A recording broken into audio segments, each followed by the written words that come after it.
naweza sema nimerudi shule. Nafanya Bachelor of Business Information Technology Mount Kenya University. Hiyo kasa ilikuwa tuna.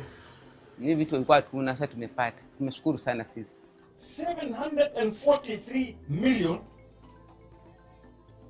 It is an amount that should be able to change our lives. Na hii serikali imeweka hiyo pesa na imepeana hiyo pesa. Sasa what we need to do is to evaluate wale ambao wamepewa pesa. Nataka nene angalia what have they done with that money. Because it must change your life.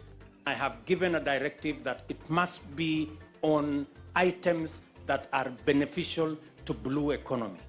And the minister and the ministry is going to work with county governments to make sure that that money is not wasted, it is not spent on unnecessary expenditure, it is not spent on seminars or buying vehicles or unnecessary buildings. It's going to benefit the items that will grow our blue economy and that will benefit the millions of people in our BMUs.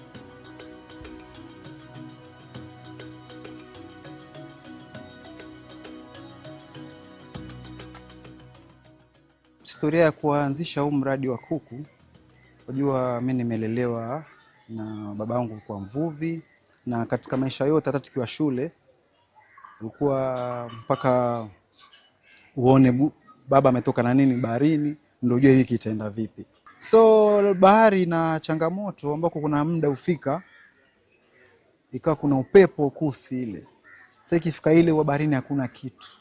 So kuna 2018 tuliona jamaa wa kufuga kuku hawa, tukafikiria tukasema hata tujaribu kulingana na muda ile.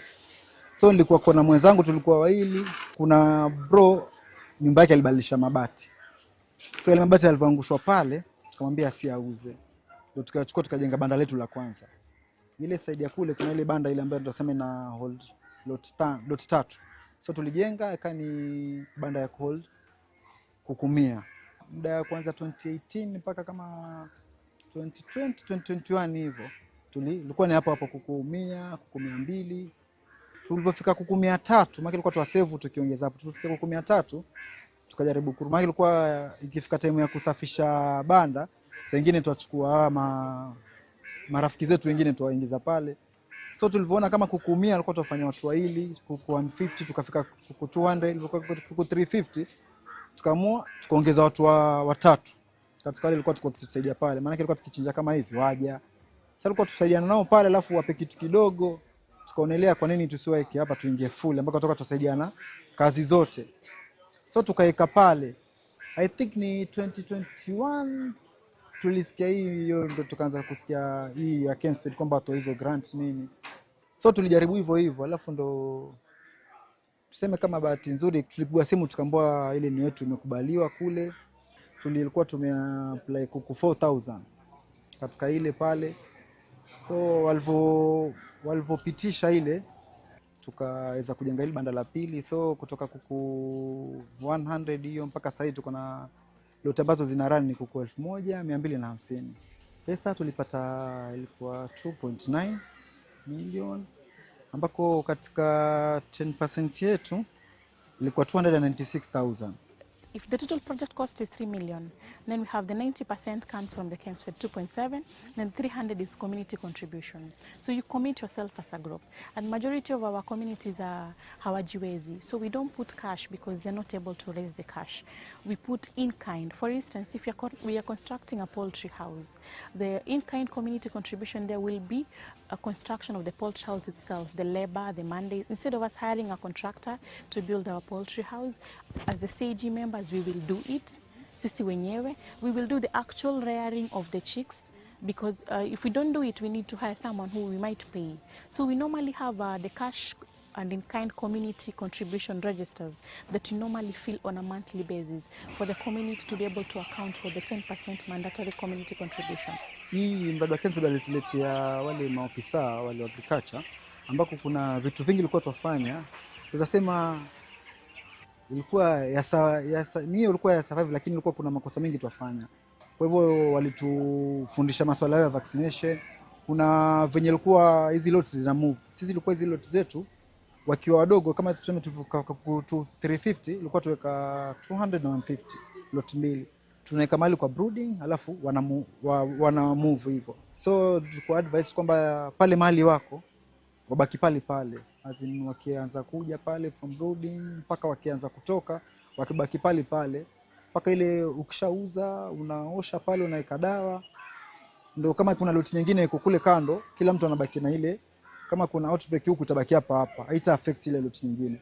So hizo vitu ambavyo walikuwa hatujui, sababu sisi tulisema tu local huku. Sisi kuanzia hiyo 2024 March mpaka sasa hii katika kila lot imeka tumeenda lot 5 ambako kila lot moja ni kuku 250. Sasa katika yote ni kuku 5750 kuku ambao tumetumia.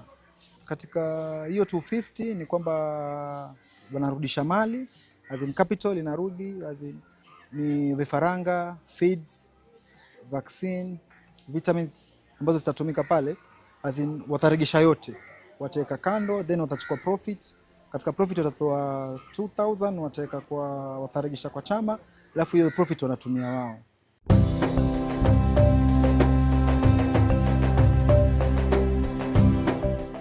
Kuanza kikundi chetu Palani Support Group 2014 ndio tupata certificate ya serikali, sababu kwa tuna save tu, kwa tunahudumia watu ambao kwa vile mtaani, watu ambao watu maskini. Sasa hiyo mambo kujua ni USAID kitambo miaka hiyo tukianza kikundi. Sasa tukaambiwa tutafute kina mama, watu wote ambao wanaweza kuwasaidia kwa save pesa, wafanye biashara zao, wasikae tu kwa nyumba. Sasa tukatafuta kina mama ambao na watoto ambao hawaendi kazini. Tukatafuta mama hao tukawapata, tukaanza kikundi na wao, tukakubaliana mtu aite kidogo kile kama tani 50 tuna save. Alafu tunampa mama kama tutasomba kama huyu bado tunamenyana, tunampa pesa kidogo aanze biashara. Sasa tukaendelea kusave miaka mingi sana, tuna save na kila wiki tunakutana saa 2:30. Sasa ilipokuja hii sasa mradi sasa ikija mradi ya mambo ya chemistry sasa ilipoingia, kuna mradi imekuja kama kwa kujiunga na wao watatuinua kibiashara. Sisi tulienda mara moja, sasa tukuchelewa. Tuliendelea tuenda hapo kwa uwanja pale Kadongo, kwa tunafundishwa wangu hapo. Tukaendelea kufundishwa kwa muda mwingi, tunafundishwa vile tutatumia pesa, sasa vile tutafanya biashara, tafauli kibiashara. Tunafundishwa mambo hayo yote tumefundishwa. Mimi tutafanya biashara zetu. Tukamaliza, ikafika mwisho wa mafundisho, tukaandika proposal, tukafanya kila kitu baada itakana ifanyike tulifanya. Baada ya proposal tukapata hiyo pesa. Haya, ilipokuwa ni 1.5. 1.5 ndio kwa kwanza, milioni 1.5. Sasa andika sasa, tukaambiwa kuna pesa tutapewa kwa mkono. Watu wale kununua kitu kama hizi meza na kutengeneza hapa hivi, sababu kulikuwa na percentage fulani ambayo ilikuwa mradi yenyewe tutoe percentage. Tulikuwa tunaenda kwa account yetu tukatoa 1000 ngapi 30,000 kwa account yetu, tukatengeneza vitu vingine ambao tulikuwa tumetengeneza hizi. Hii duka ilikuwa tu moja hii pekee yake hapa, hii tumeongeza baadaye, tukapaka rangi, tukaweka sotairi ili ifanane na mashine sijaingia, mashine ndo sikaingia. Sasa inabidi tunimsema kwa tuandika mashine, tukamajika mashine 4 20 euro kwa taka 2, overlock moja na super overlock moja, na mashine za kawaida funza wanafunzi kwa tutatoka 4. Nilisema nimerudi shule, so ile kiwango niliona as in monthly ile ambao wana save. Nafanya Bachelor of Business Information Technology Mount Kenya University, na mpaka sasa hii niko semester ya kwanza, nilijoin 2025, na mpaka sasa hivi fees nimeweza kulipa, ni manage kulipa kupitia ya kuku hapa. Na in terms of members, kuna member fulani amepata scholarship, lakini tuseme in transport na mahitaji yake mengine huko anafanya diploma, so inamsaidia pia kulipia huko. Yani kuna members wengine walikuwa wao tuseme in terms of business, sababu hawa kuku sisi tuwauzia mostly tuwauzia watu wa bucha, mama choma. So kuna members hapa wamekopea wakinunua, walianza wachukua 20 per hizi lot mpaka sasa wanachukua 100. Na kuna wengine wako na watoto wanasomesha pia, tunasema ameekelea fees ya watoto kadhaa ni hapa, azini kitoka hapa direct inaenda kulipia wao. Community tunasema pia kuna hawa mama choma, so nao wanaweza kuja hapa kwetu bila kutumia transport kupata hivi. Alafu pili, bei ya kuku ambao tunauza hapa si sawa na hizi local butcher ambazo wauza, so kidogo community imeweza kupata kuku kwa bei rahisi hapa karibu. Tunataka kufungua, tunaita kuku shop huko mtaani, kuku shop azini. Tukiwa na kuku shop hapa pia tuta rely most na hawa watu wa bucha nini, so itakuwa sisi production yetu tunajua ikitoka hapa tunaingiza mahali pale, na pale pia kidogo ukiwa na ile unaweza bei pia ukaongeza, na tunaweza uza pia tofauti, tunaweza ile assorted ile. Kwa miradi kama hii kukuza vijana azini, kama waweza fikia watu wengi ingekuwa vizuri.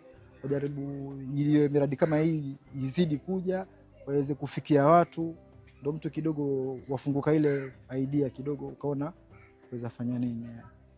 Maisha yamebadilika sababu sasa kitu cha kwanza kama hapo kwanza, kitambo kwa ukipata nguo, kama ukipata nguo ya kushona, utashona nguo polepole sababu watumia manual ya kukanyaga hizi, sasa enda polepole. Sasa ikipata nguo kama mtu kama nimepima nguo kama ingo sasa niko hivi, nitakumpata hiyo nguo ni doni aje achukue nguo yake. Sasa ndio sababu nasa kushona nguo haraka. Alafu kuna machine watu una ile pigo supervisor kutia finishing ya nguo chini. Sasa nashukuru machine niko nayo hapa. Overlock nilikuwa na mashukuru kwangu manual ambao ilikuwa inaenda polepole pia. Kwa sababu pia nguo kutoka nje nyingi. Sasa napokea nguo kutoka nje nyingi, maana wanauma wanataka kama safari na washonea hapa.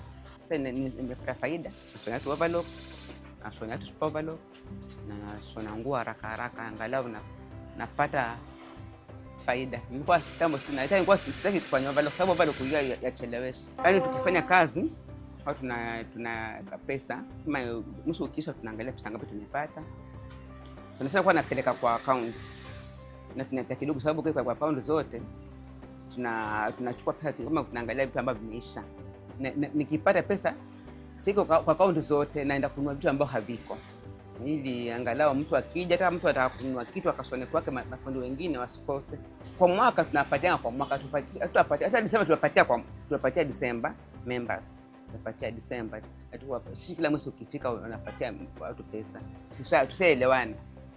Kwa mwaka tuna save, kwa mwaka tunaweka kwa account. Kwa mwaka ikifika ndio tutoe, tupatie kidogo. So tupatie yote pesa itaanguka. Hiyo kasa ilikuwa tuna ni vitu vilikuwa tuna, sasa tumepata. Tumeshukuru sana sisi. Hatukujua tutapata. Na sasa watu wengi wamepata, tumepata watu wachache sana. Wengi hawakupata. Sisi tumepata. Tunashukuru. Tunashukuru sana. Sababu tumepata, sababu hatuko nani atakupatia mashine za malaki? Hakuna. Tena mambo mengi yashakuja tuka apply tukafanya nini na tujai kupata. Lakini sasa tumepata, tunashukuru sana. Tunashukuru sana. Hiyo mradi ulikuwa mpangilio mzuri sana. This is a sector that is supposed to give us 120 billion shillings every year. But we are not even getting 10 billion.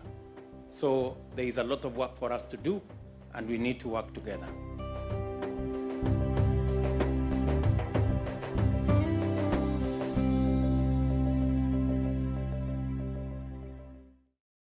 Kaunti walikuwa wanatoka area yetu, na ikafika wakati ikawa hakuna tena kamba. Kisa na maana ni mikoko imeharibika. So tulikaa, nikaona nina haja, kuna mwito uliniita, nikaona kuna haja sisi kama wenyeji msitu tuweze kuhifadhi, kuulinda na kuutunza. Ilikuwa si kazi ngumu, kazi rahisi. Ilikuwa kazi ngumu. Kwanza nilianza na changamoto ya kulinda wakataji. Manake watu walikuwa kukata kuni, wengine wanachoma makaa, wengine wanakata ya kujengea, mwingine anakata tu kwa sababu yani anataka afanye biashara. So ikawa ni kazi ngumu. Kenya Forest ilikuwa ni jukumu lao, lakini hapa tulipo ni kambi ya Kenya Forest. Lakini wao pia wakati walikuwa wanapeana leseni ya watu binafsi kukata miti. So ilichangia pale pakubwa sana. Kingine kilichangia mikoko kuathirika ni natural cause. Kulitokea El Nino miaka 97 98 ambapo iliharibu kiwango kikubwa sana ya miti yetu. Lakini tukashukuru Mungu, tulipoanza kukaa nilipata vijana wawili. Tulipoanza nao kaambia tuanzeni polepole kuanza kutembelea hii mikoko. Gradually tukaongezeka tukawa watu 10, na ndio tukasema hapo sasa to register kama organization. In that time tuliregister kama youth group. Tukawa sana tunadeal na waste management na protection ya mangrove.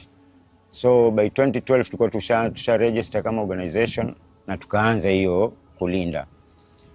Moving along the way tukaona sasa watu wameanza kusikiza mwito wetu polepole. Tukaita jamii, tukaitia kupitia machifu, wazee wa mitaa, tukahamasishana. Ikawa ni kazi ngumu, watu wakawa wanatuambia tunafanya kazi ya bure, tunajichokesha, msitu ni wa serikali. Lakini tukamwambia ndio msitu ni wa serikali, sisi ndio tuko karibu na msitu. Na huu msitu ukiathirika, sisi tunaathirika zaidi. Along the way tukaona sasa msitu ndio tukishaulinda tumeupanda, ni nini tunaweza fanya ya kutukimu kimaisha. Kando na uvuvi tulikuwa tunafanya uvuvi. Tukawa hatuna vifaa, hatuna mitambo ya kutega pengine, tunafanya uvuvi wa local. So kaja ndugu yangu mmoja akaniambia kuna pale alitembea akaona kuna watu wanafanya beekeeping. Na akaniambia alienda Lamu akakuta watu wanafanya kufuga nyuki ndani ya mikoko. Na akanisifia sana. Akaniambia hata mikoko ya kwenye asali ya mikoko ya nyuki ni asali nzuri zaidi na ndio inapendwa duniani. So alinipa motisha kubwa sana. Nikaambia wenzangu sawa, katika ile contribution yetu tunafanya, tutafuteni hata kama ni mizinga miwili tuweze kuweka huko msituni. Tuone itatusaidia nini. By that time tulichanga katika contribution yetu tukapata mizinga 5. Mungu akatujalia tukapata mizinga 5, tukaanza nayo. Ilikuwa hatuna elimu pia ya kufuga hao nyuki.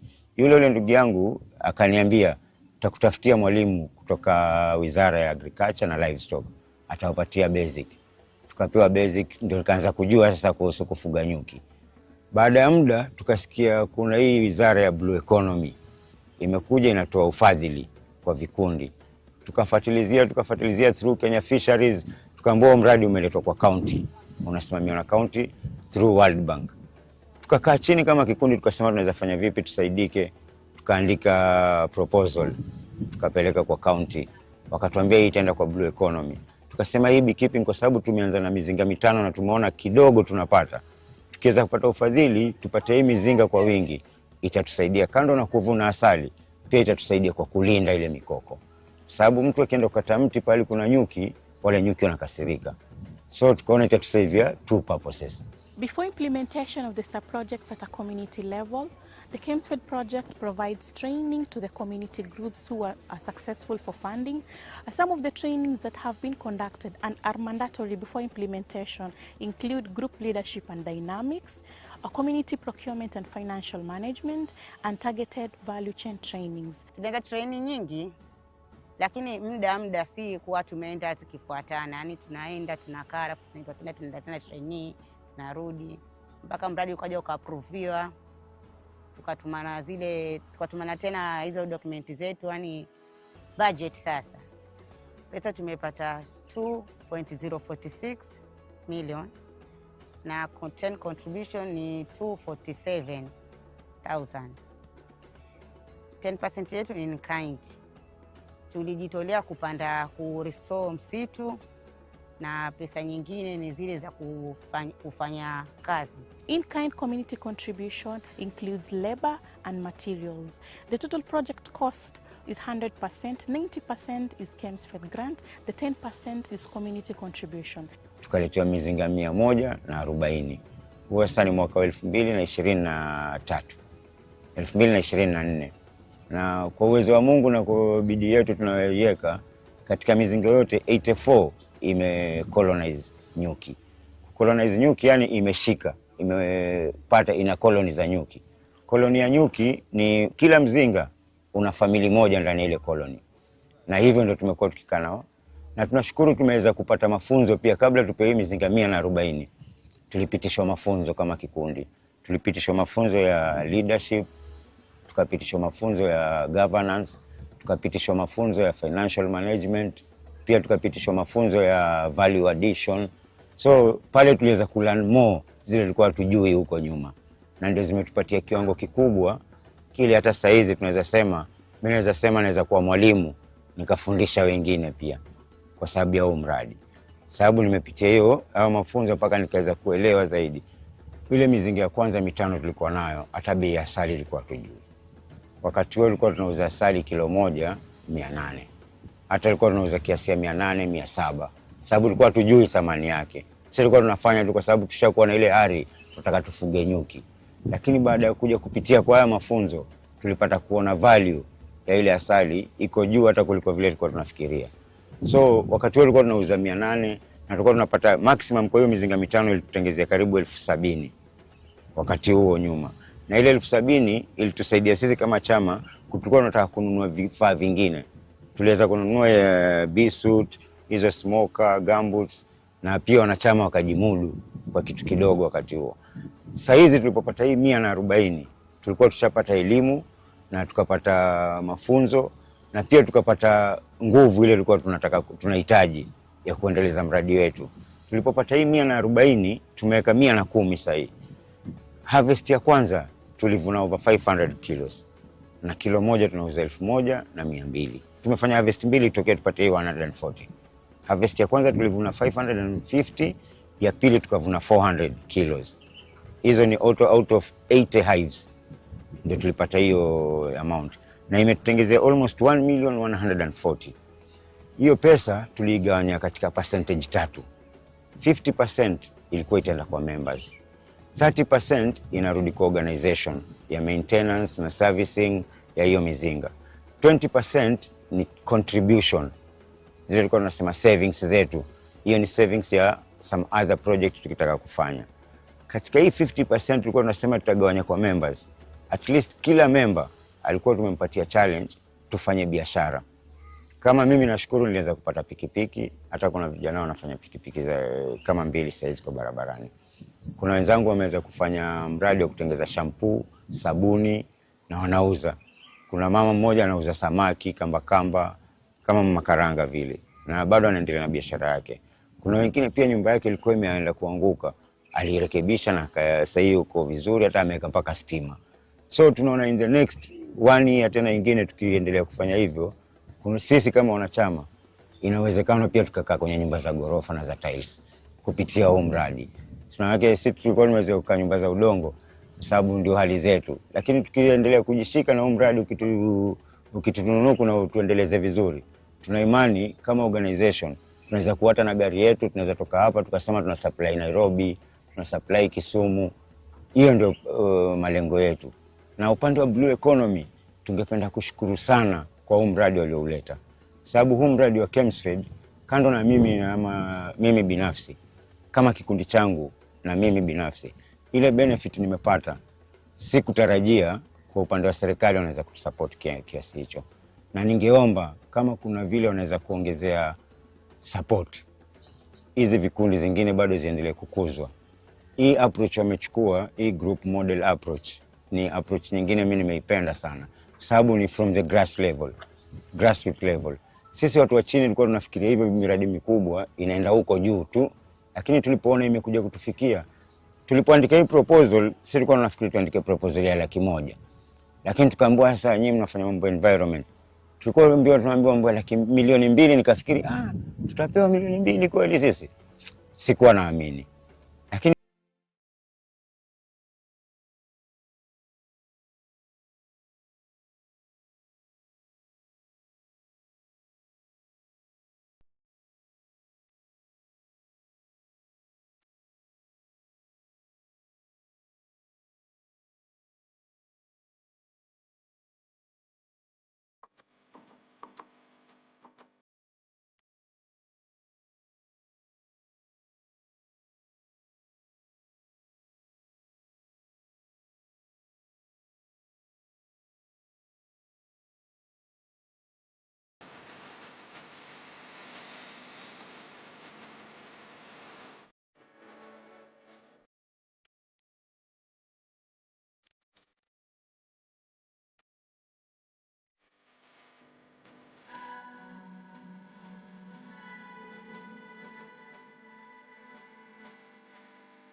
Yes, habari ya Nakuru County.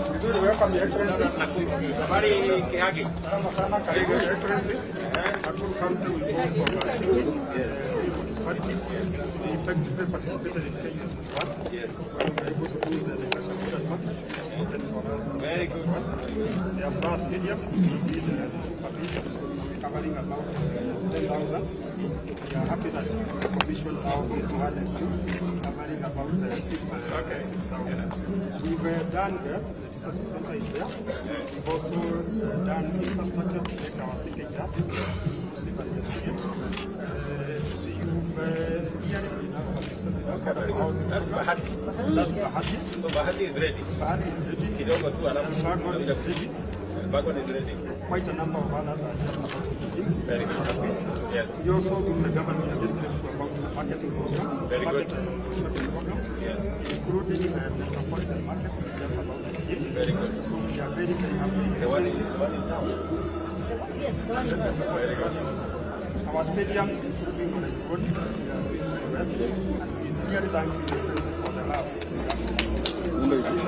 Thank you.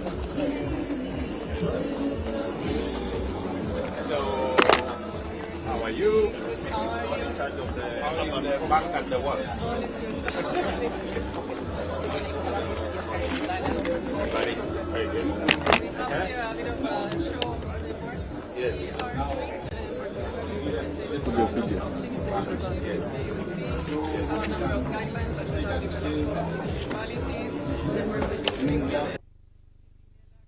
Nakuru spatial data infrastructure.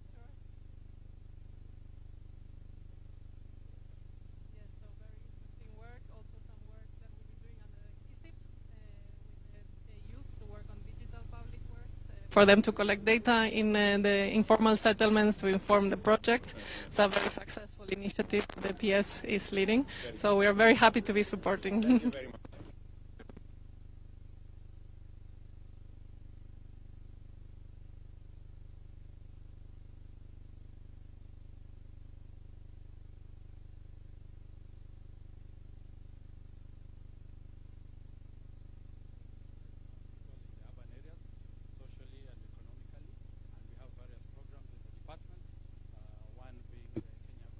Program where we are supporting our municipalities and urban areas to provide infrastructure and set up their governance structures. And this is also the home of your legacy markets project, whereby we're implementing. Oh, yeah. Yes. Yes. The ESPs, modern markets. Yes, sir. That. Your Excellency, the last program is on building climate resilience with urban poor, which you launched during the African Climate Summits in Nairobi, and we are progressing. We have invited 20 African countries to be part of the piloting of the program, and we are moving on in that progress. Thank you. Very good.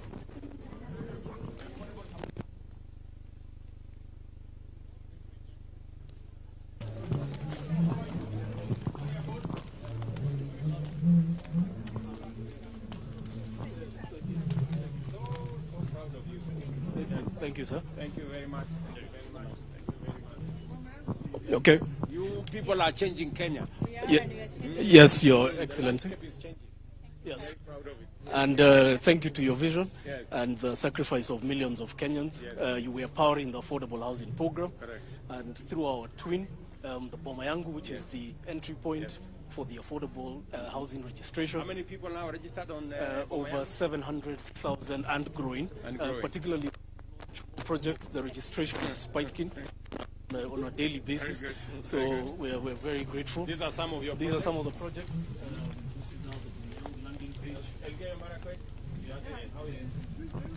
Yes, Doing very yes. well. This is 10, Meru, Lurambi. 100 projects on this platform. It's actually also so fast. So we're also very proud to be So this partnering is with the Bahati State phase Department. 2 or phase 1? Phase 1. This is phase 1, The one 220 units. the one that's ready is... Yes. No, the Bondeni is the one that is ready. Bahati is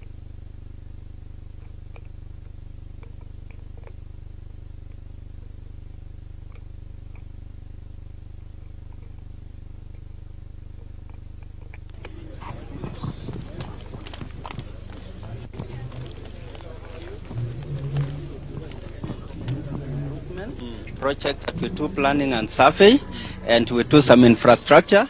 And as part of the process, we use drones to get some minor details. Like if you see the settlement over there is Kindungun in Mombasa, it is fully backed. If we use drone imagery, we cannot really get the corridors. So we use the drone images because of the precision that it has. And from that one now, we can do the planning process, on which we have there the titling process, and then from there also we have some CIDBs that we do, like the funding platforms being the CIDBs by some of the community prioritization, and those are some of the infrastructure we've done in Nakuru, and that one is one of the settlements, Kiamurok in Nakuru. Thank you, sir. Yes.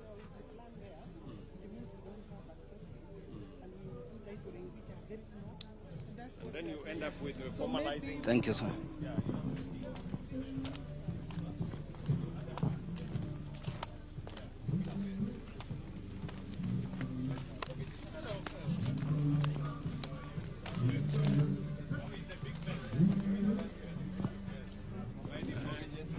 Yes. Both affordable and normal mortgages. Yes, we are doing 9.5. And we are also giving all the Kenyans mortgages across the country. We provide 9.5 for a mortgage for affordable housing. We are also giving loans to developers who are putting houses to build. We partnered with the Affordable Housing Board to give mortgages and to do TPS and 3%, 6%, like that. And this KCB. To finalize on that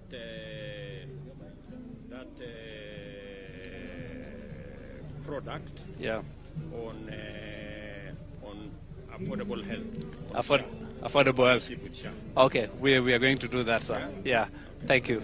Thank you so much. Affordable housing, very good. Thank you. Yeah. Uh,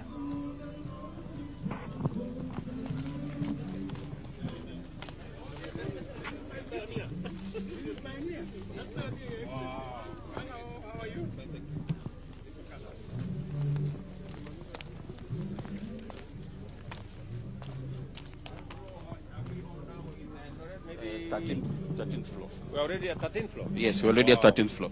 Yes. This one is moving very fast. We are around almost 42%. 15 blocks, yes.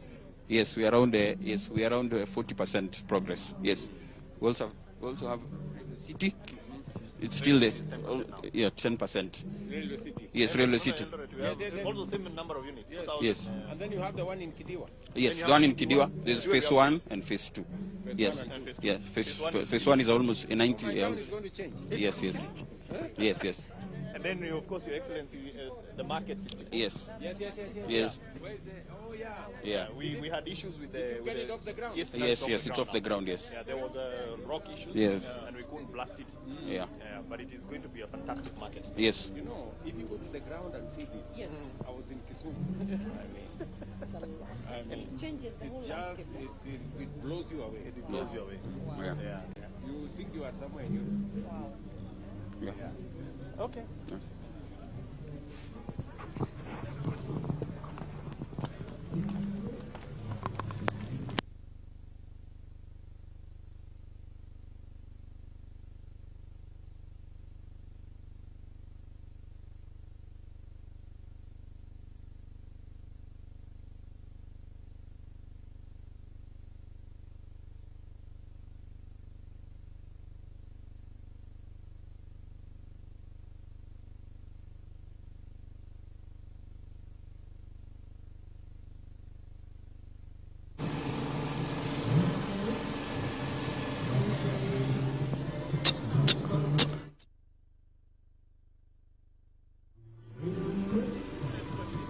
Check.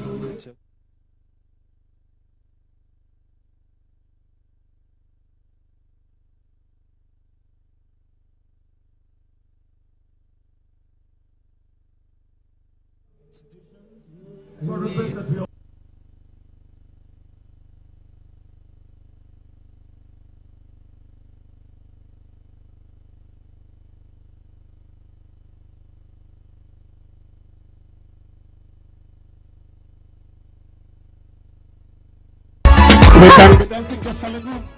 Side by side. Move side by side. Tucheze kidogo. Sing along. Jambo, jambo bwana, habari gani? Nzuri sana. Tupigie rais makofi. Karibu sana mheshimiwa rais. Tukaribishwa Kenya yetu, hakuna matata. Sing along if you can. Jambo, jambo bwana, habari gani? Nzuri sana. Wageni wakaribishwa Kenya yetu, hakuna matata. Welcome, Your Excellency. With your permission, we'll start with a word of prayer. And allow me to now invite Jamal Mohammed and Ann Mogo to lead us in a word of prayer. Jamal?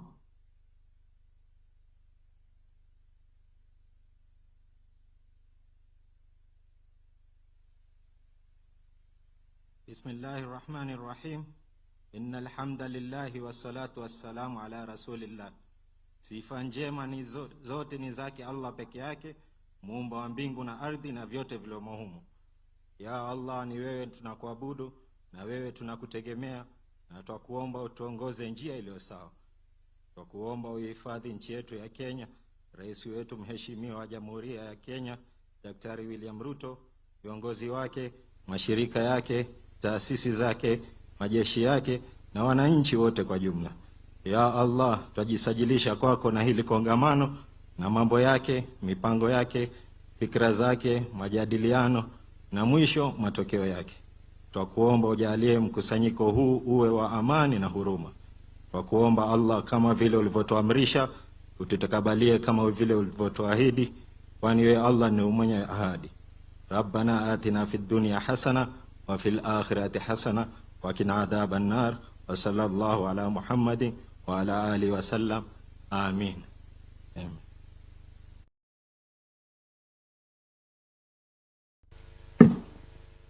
Heavenly Father, we come to you with thanksgiving in the name of Jesus. In a special way, we thank you for the President of Kenya, His Excellency Dr. William Ruto, present with us here today. Father God, bless him in all his ways as he continues to lead this great nation. Almighty God, thank you for the members of the executive, the judiciary, the National Assembly, and the Senate. Father God, we commit to you the governors of the 47 county governments and the respective members of county assemblies. Oh God, bless our leaders and give them wisdom. Everlasting Father, we thank you for the great people of this nation. Thank you that there are those that are in the rural and urban areas. Unite us and bless the work of our hands. Our Father, we appreciate the friends of this great nation and the development partners present here today. Thank you for those that support the development of Kenya. We commit the second edition of Kenya Urban Forum to you as we endeavor to transform the Kenyan urban areas and cities into sustainable, inclusive, and resilient settlements. We believe that we shall succeed in taking Kenya into the next level of development. Guide us as we participate in the activities and discussions planned for this forum. This is our prayer of faith in the name of God the Father, Son, and the Holy Spirit. Amen. Kwa heshima naomba tuweze kuketi.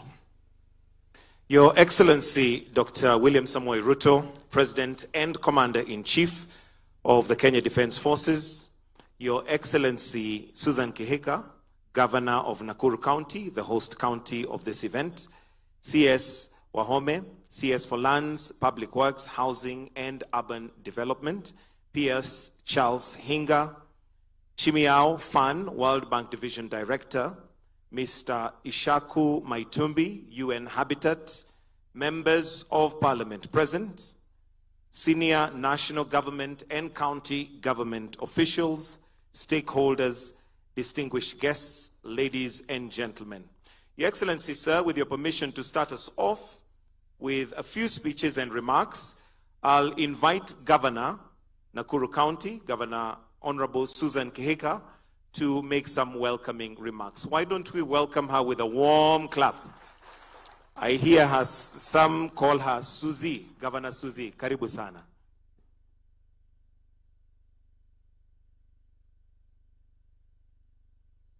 Asante, thank you very much. And let me begin by just welcoming everybody to Nakuru County. Your Excellency, Dr. William Samoei Ruto, the President of the Republic of Kenya and Commander-in-Chief of the Defense Forces, Honorable Alice Wahome, the Cabinet Secretary, Ministry of Lands, Public Works, Housing and Urban Development, Mr. Fan, the Division Director, Kenya, Rwanda, Somalia, and Uganda, Eastern and Southern Africa, World Bank. I know we also have the UN Habitat, any colleague governors present, cabinet secretaries, principal secretaries, including Principal Secretary Hinga, State Department of Housing, Development partners present, all the invited guests, Your Excellencies, distinguished ladies and gentlemen, good morning. And I speak to you here on behalf of the chair for the COG Committee of Urban, the Urban Committee, COG, Council of Governors. So it is my privilege to stand before you today at this defining gathering, the second Kenya Urban Forum, a gathering that brings together the minds, the voices, and the willpower to redefine the future of our cities and urban areas. This is not just another event, this is a national moment, a space where policy meets purpose and ambition aligns with action. A moment to pause and ask, what kind of cities are we building? And what kind of country will they give rise to? This forum is our opportunity to reimagine Kenya's urban areas, not merely as settlements on a map, but as the heartbeat of our democracy, the backbone of our economy, and the soul of our shared future. Your Excellency, the global story of the 21st century is being written in our cities. And in Kenya, that story is unfolding with urgency. Our urban areas are growing faster than at any point in our history. They are magnets for our youth, for business, and for hope. Our towns and cities are alive with energy, but this energy must be harnessed with intention. Urbanization is not an accident. It is a choice to either drift or redesign, or to design, to either inherit challenges or engineer solutions. Today, we choose to design. We choose to lead. We choose to build, not just structures, but systems, not just skylines, but social contracts. Today, we choose to drive. We choose to lead, and we choose to build. Your Excellency, at the heart of any transformative urban agenda lies one fundamental truth. Cities do not succeed by accident. They succeed by design. Urban planning must be anchored in vision, integrated across sectors, and localized in implementation. We must institutionalize long-term spatial planning that is digitally enabled, environmentally responsible, and participatory at every level. Urban governance must likewise evolve from fragmented mandates to unified leadership, from sectoral silos to whole-of-government coordination, from extractive systems to citizen-centered governance. This is not a technical exercise. It is about reclaiming the future of our cities as inclusive, accountable, and purpose-driven institutions of transformation. Your Excellency, infrastructure is the skeleton of the urban body, but service delivery is its soul. We must invest not only in more infrastructure, but in infrastructure that works for the majority. Roads that connect opportunity, water systems that do not fail, public transport that dignifies, markets that are accessible, vibrant, and well-serviced, housing that is affordable, safe, and integrated into the urban fabric, not isolated from it, and smart technologies that serve the people, improve efficiency, and enhance everyday life. Let us radically reimagine how services are financed, managed, and scaled. Let us embed performance, resilience, and responsiveness at the center of service ecosystems. Kenya's devolution framework offers the perfect vehicle. The urban grant system must become a results-driven, equity-focused instrument of development. A nation is only as strong as its weakest service. Let us make our cities bastions of reliability. Your Excellency, climate resilience is no longer an option. It is an existential necessity. Our cities are where floods strike first, where heat hits hardest, where droughts deepen inequality, but within crisis lies the seed of innovation. Cities must be re-engineered as climate-resilient ecosystems through green building codes, circular economies, clean mobility, and nature-based urban design. Let us position Kenya not only as a responder to climate risks, but as a continental exemplar of green urbanization, where every infrastructure project, every investment decision, and every policy reform is judged by its contribution to resilience. Your Excellency, no country in the 21st century will thrive without a competitive, productive, and inclusive urban economies. Kenya's economic future is urban, full stop. Cities are where ideas become industries, where technology meets talent, where women and youth hustle not for survival, but for success. Our cities must evolve for consumption centers to value creation hubs. They must attract capital, nurture innovation, unlock urban land for investment, and foster industries that generate jobs at scale, especially for youth and women. The informal sector, long marginalized, must now be recognized as a foundation of our national economy. Our policies must enable rather than penalize. Our financial systems must extend credit, not exclusion. Let us invest in knowledge cities, logistic hubs, digital corridors, cities that produce, cities that export, cities that lift. Your Excellency, we must also face an urban frontier displacement. Whether driven by climate, conflict, or economic distress, cities are increasingly becoming sanctuaries for the displaced. And yet, far too often, urban systems respond with neglect or hostility. We must commit to urban inclusion as a pillar of national cohesion. This means expanding access to housing, education, healthcare, and livelihoods for all residents, regardless of status. It means upgrading informal settlements with a sense of permanence and dignity. It means turning cities into platforms of integration, not zones of further exclusion. A city that welcomes the vulnerable is a city that strengthens the nation.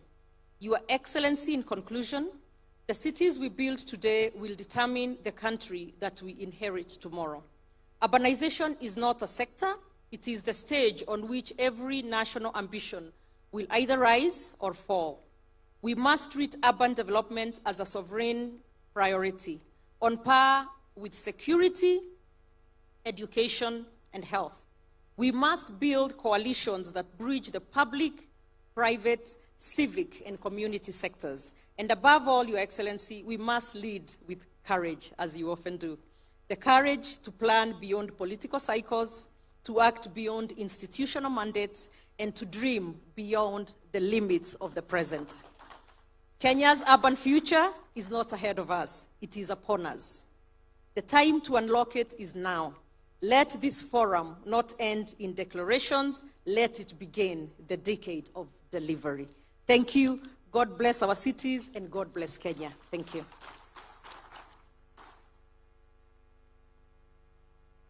Another clap for Governor. Thank you very much. Kenya's urban future is not ahead, it is here with us. Thank you very much. Your Excellency, sir. Next, we will have some remarks from Anna Claudia Roseback, who is a director, UN Habitat, via video. If we can have her remarks, please.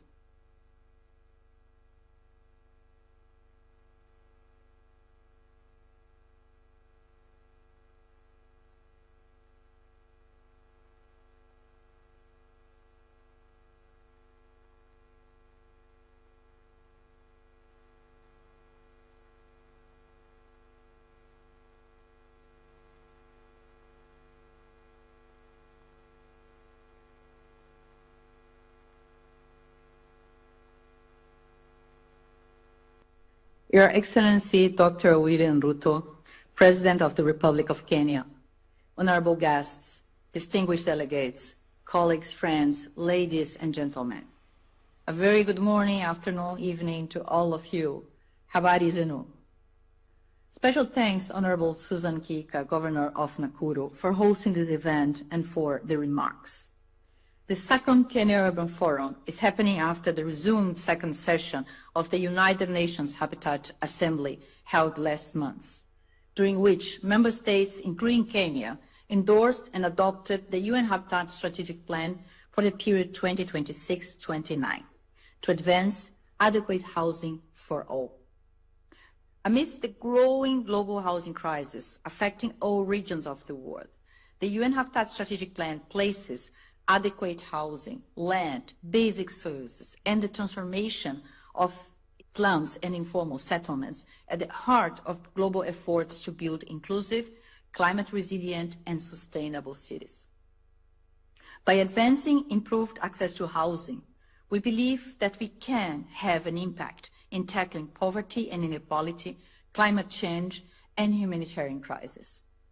Our vision is anchored in a commitment to uphold the right to adequate housing as a precondition for people to live in dignity, safety, and prosperity. Under your leadership, Mr. President, Kenya's contribution in shaping the adequate housing agenda is remarkable. From sponsoring Resolution 2/7, Adequate Housing for All, at the second United Nations Habitat Assembly, to co-chairing the open-ended Intergovernmental Expert Working Group on Adequate Housing for All, the leadership role of Kenya in placing housing as the foundation of development is highly visible. Member states are indeed learning from Kenya's example, as shown by a recent visit by the open-ended Intergovernmental Expert Working Group on Adequate Housing for All to Nairobi's Nakuru Affordable Housing Project. Under my leadership as Executive Director, UN Habitat assures Kenya of its commitment to supporting implementation of the Affordable Housing Program aligned with the New Urban Agenda and the 2030 Agenda for Sustainable Development. The UN Habitat Country Program document for Kenya, launched in June 2023 at the same venue during the inaugural Kenya Urban Forum, continues to guide how UN Habitat works in the country, including our support to counties, cities, municipalities, and towns. Appreciating the evolution as a significant tool for localization of the Sustainable Development Goals, particularly Goal 11. Together with multilateral partners and the government of Kenya, UN Habitat is strengthening program impact on the ground, building strong socio-economic inclusion and urban resilience, through projects such as Go Blue, leveraging the blue economy capacity of 6 coastal counties, and through designing and implementing a social and community-led incremental green housing in Nairobi and Kisumu. With the World Bank, we work with the counties of Garissa and Turkana to transition from acute humanitarian crisis response to sustainable urban solutions. We are also unlocking sustainable growth through bankable and comprehensive climate-resilient water-related infrastructure project proposals for the city of Nakuru, to drive solutions that protect our water ecosystems and address urgent water and climate adaptation needs. We are working hard with partners on scaling up these interventions to impact other countries for a greater contribution to Kenya's Vision 2030. As I conclude, Mr. President, the future is indeed urban. Approximately 68% of the global population is now living in urban areas, while in Kenya, approximately 50% of the population will live in urban areas by 2030. Yet, the World Cities Report from 2024 by UN Habitat informs us that urban areas receive less than 20% of the finances required for effective local action. I urge the delegates attending the second Kenya Urban Forum to think through the most suitable financing models for urban areas. Allow me also to take this opportunity to invite a strong representation of Kenya at the 13th session of the World Urban Forum in Baku, Azerbaijan. This will happen in May 2026. Appreciating that the journey of WOOF started in Kenya, where the first session was held in 2002 in Nairobi. WOOF 13 in Baku will have as its theme housing the world, safe and resilient cities and communities, offering yet another unique platform to jointly advance commitments to adequate housing for all. I must also acknowledge the strong support we receive from the Cabinet Secretary, Honorable Alice Wahom, and the Kenya Permanent Representative to UN Habitat, Ambassador Grace Okara, my sisters. We are deeply grateful. I thank you, Mr. President, once again, for the commitment to triple Kenya's statutory contribution to UN Habitat. Thank you. Asante.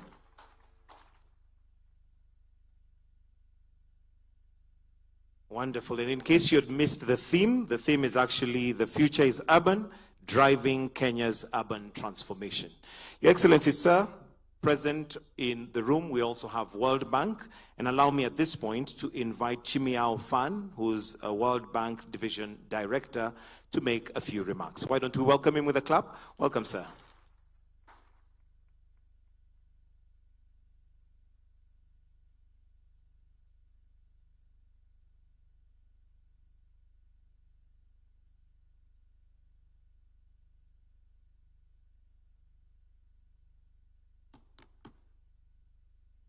Thank you.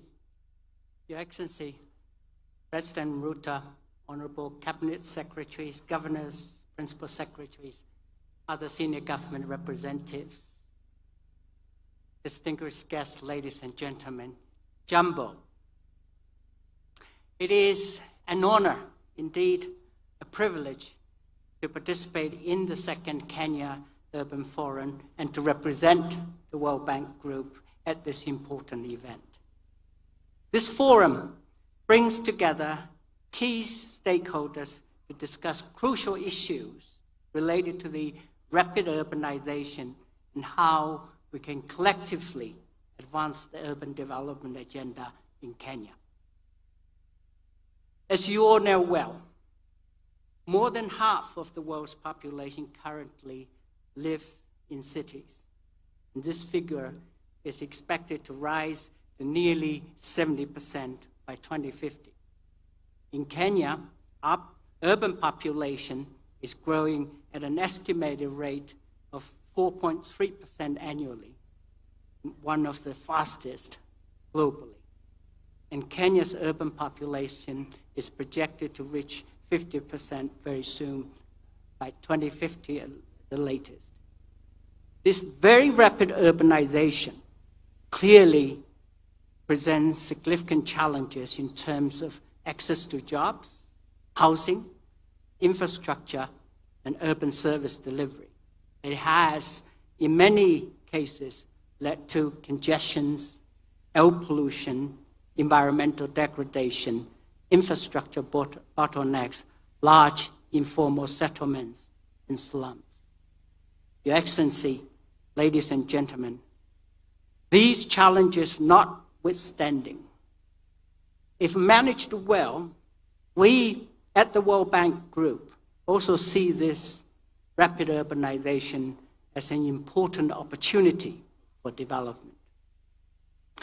Well-managed urbanization leads to the agglomeration of industries and population in cities, driving economic growth through specialized services, technological spillovers, and diversification. When properly managed, sustainable urbanization can be a powerful engine of national economic growth, creating jobs and enhancing living standards. As such,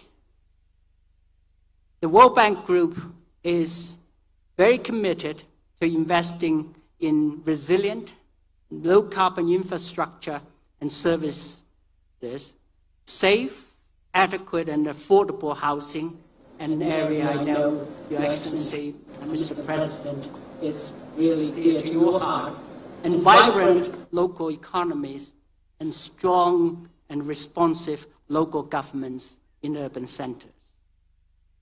We are very pleased that our mission aligns with Kenya's goal of managing urban growth sustainably to mitigate and reduce inequalities and some of the challenges I talked about earlier. And our shared vision has resulted in a very strong partnership, and Your Excellency, we're very proud to have that partnership with Kenya for the urban transformation, which spans technical assistance, policy dialogue, and financing through initiatives such as the Kenya Urban Support Program and the Kenya Informal Settlements Improvement Program. These, of course, are your programs, Mr. President. And we are already seeing that these programs are having positive transformational effects, transforming lives and livelihoods of Kenyans across the country. While this transformation is undoubtedly a step in the right direction, it requires much more than just the financing. Achieving sustainable urban transformation demands a comprehensive and inclusive approach and includes data-driven urban planning, an issue, Your Excellency, we discussed earlier, effective governance, strategic policy making and coordination, significant financing and fiscal transfer mechanisms, but also bold investments in clean, inclusive, and climate-smart cities, and most importantly, effective implementation and execution. Your Excellency, ladies and gentlemen, at the World Bank Group, we are walking the talk through partnerships with the national, county governments, municipalities, development partners, and the private sector. As you have seen during the exhibition, Your Excellency, under the second Kenya Urban Support Program, we are supporting 79 municipalities across 45 counties to deliver better services for citizens. We do this by strengthening their capacity to plan, urban planning, another issue you have emphasized that's critical, to develop and manage essential infrastructure. These include the municipalities of Kakuma and Dadaab, where the program will improve access to basic services for both the refugees and host communities, leading to improved livelihoods, social cohesion, and prosperity in these regions. In addition, we are empowering municipalities to enhance urban planning and service delivery by integrating geospatial data, digital tools, and data systems to enable cities to make informed decisions and prioritize their investments. In addition to our financing, we are also providing knowledge support and capacity development. A great example in Kenya is actually the Nature-Based Solutions Compendium report that we're launching today in partnership with the Department for Housing and Urban Development and the Global Center for Adaptation and the Global Center for Urban Climate Resilience. Apologies, the Global Center for Adaptation and for Adaptation.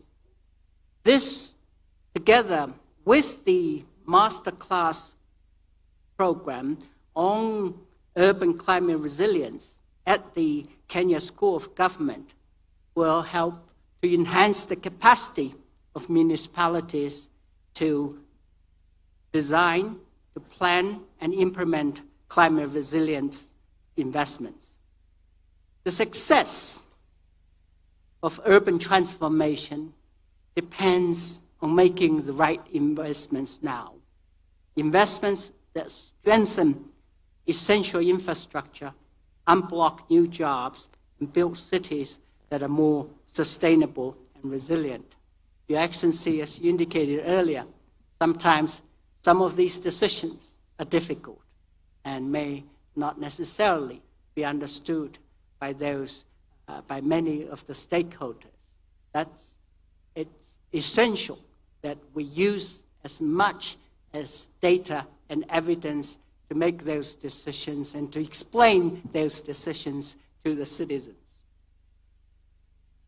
Your Excellency, ladies and gentlemen, while having the necessary systems and infrastructure in place is vital, I believe achieving a sustainable and prosperous urban future also calls for us to be people-centric, as the Governor indicated earlier, with particular focus on the youth. We have heard this clarion call many times that young people are the present, not just the future. We fully agree with this sentiment and recognize that young people play an integral role in shaping the future and contributing to resilient urban development. This is not just about inclusion. It is also about harnessing the untapped talent for Kenya's economic transformation. And in the Kenya Informal Settlements Improvement Project, we have moved to harness the potential of the youth by training and equipping young people, including women and persons with disabilities, to collect and analyze urban data using digital tools to support informal settlement upgrade. So they are, in fact, providing that very evidence that's needed for decision-making.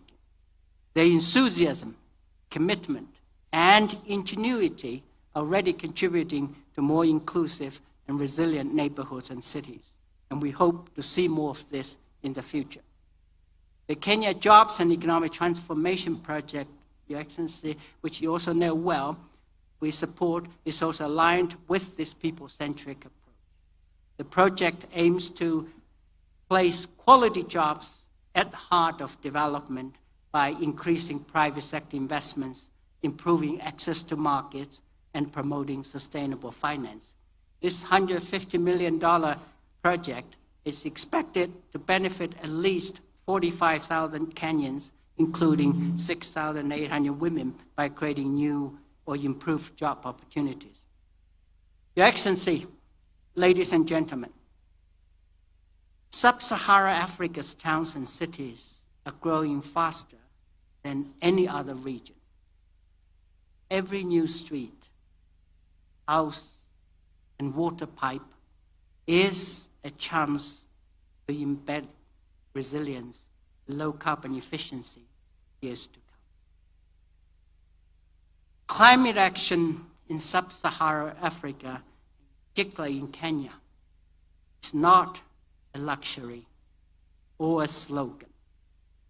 It is simply basic infrastructure and services delivery done right. Additionally, urbanization is not just about creating green and resilient cities. At the core, Your Excellency, it is about lifting millions of people out of poverty, ensuring they live in dignity. It is about securing economic success for future generations in the long run. I'm therefore very, very happy to see a diverse range of stakeholders, many of whom are present here today, coming together to deliberate on a roadmap for actions that can harness Kenyan cities as engines of green, resilient, and inclusive growth. Your Excellency, ladies, gentlemen, future is indeed urban. Let us build it together. Asante sana.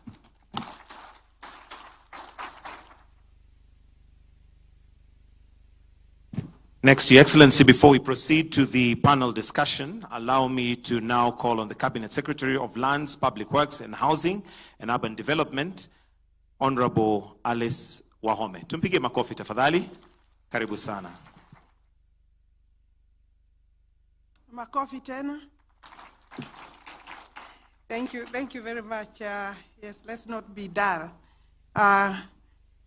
Your Excellency, the President and Commander-in-Chief of the Defense Forces of the Republic of Kenya, Your Excellency, the Governor of Nakuru County, Governor Susan Kihika, my good friend, and your entire executive. We have other principal secretaries in this gathering. With us, we have the World Bank, Country Director, World Bank officials present with him. We have representatives. We've just received a very good presentation by Anna Claudia, the ED UN Habitat. We have other UN partners here with us, other various stakeholders, and very key to this gathering today, Your Excellency, for us to make here, we had a committee that worked very closely with my state department. Of course, we have Hinga here with his entire state department. Allow me, Your Excellency, to make a few remarks before we go to the high-level session by His Excellency the President. Your Excellency, it gives me joy to stand here, share this platform with the key stakeholders to speak about urbanization, which is undoubtedly the future of our nation development. My ministry, Your Excellency, is privileged to champion the growth and transformation of our cities and urban areas, the very engines of Kenya's socio-economic development. This, Your Excellency, is the second Kenya Urban Forum, and it presents a unique opportunity to reflect on our urbanization trajectory and affirm our collective readiness to shape a safer, more inclusive, resilient, and sustainable urban future. The theme today, Your Excellency, guiding our discussion is "The Future is Urban," driving Kenya's vision for urban transformation. And it is timely and significant. While urbanization in Kenya is unstoppable, its management is urgent and must be deliberate. Our cities and towns are expanding rapidly, often outpacing the planning frameworks and infrastructure necessary to guide the transformation. Your Excellency, urban areas hold immense potential to drive national development and county development. This potential can only be realized if we intentionally invest in robust planning, resilient infrastructure, efficient mobility systems, and sound governance. Enhanced revenue generation, Your Excellency, from urban areas through property rates and other income streams can only deliver impact if anchored on accountable and transparent systems. Your Excellency, I'm pleased to report on the significant milestones made by the State Department for Housing and Urban Development in establishing municipalities across the country. It has been alluded to.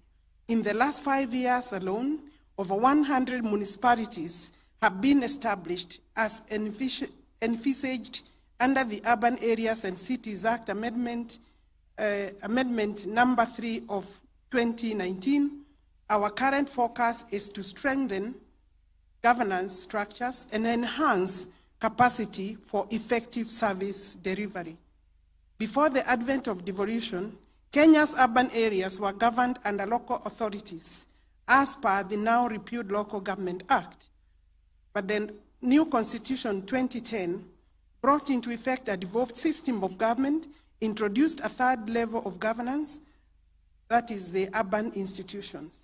The Urban Areas and Cities Act provides the framework for classifying, governing, and managing cities and urban areas, outlining institutional responsibilities while embedding citizen participation and accountability.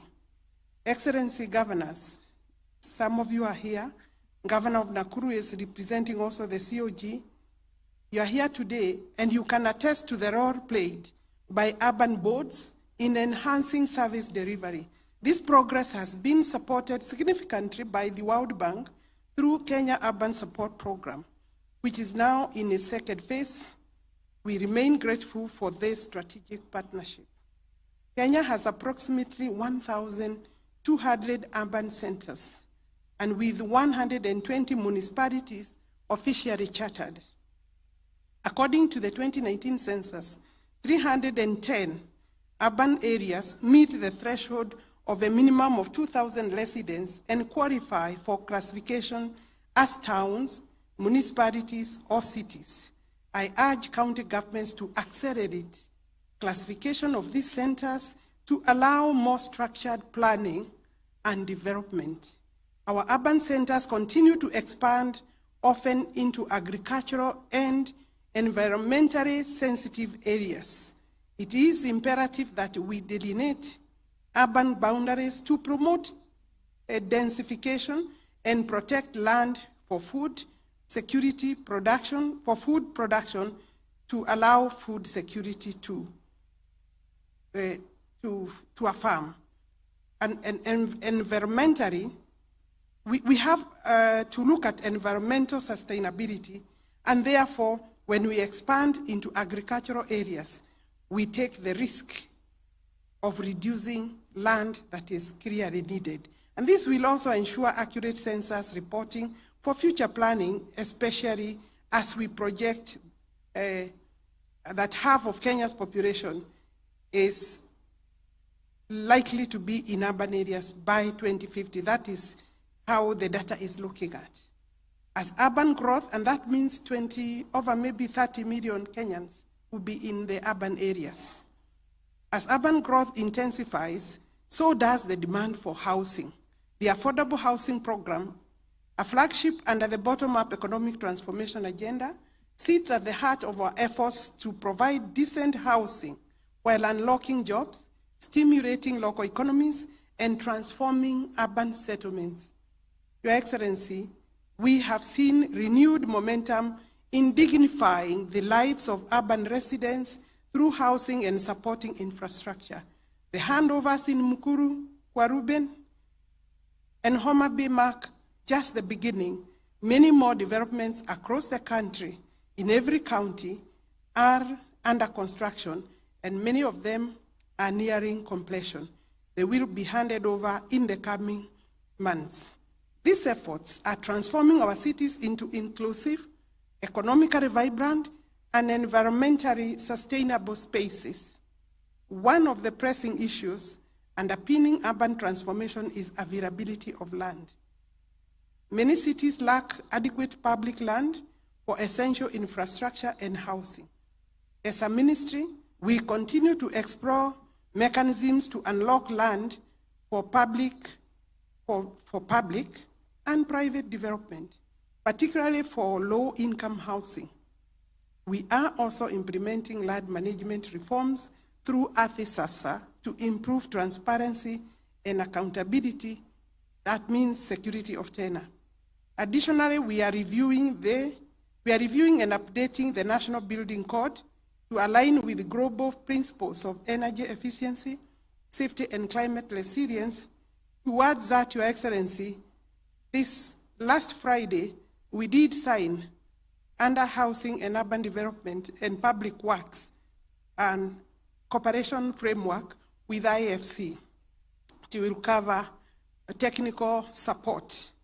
Our National Spatial Plan also provides a long-term vision for spatial organization and integrated development, while the National Land Use Policy guides optimal and sustainable land utilization at all levels. Your Excellency, as we engage in meaningful dialogue today and tomorrow during this forum, I call upon all participants, county governments, development partners, private sector, academia, civil society, to renew the commitment to the urban agenda.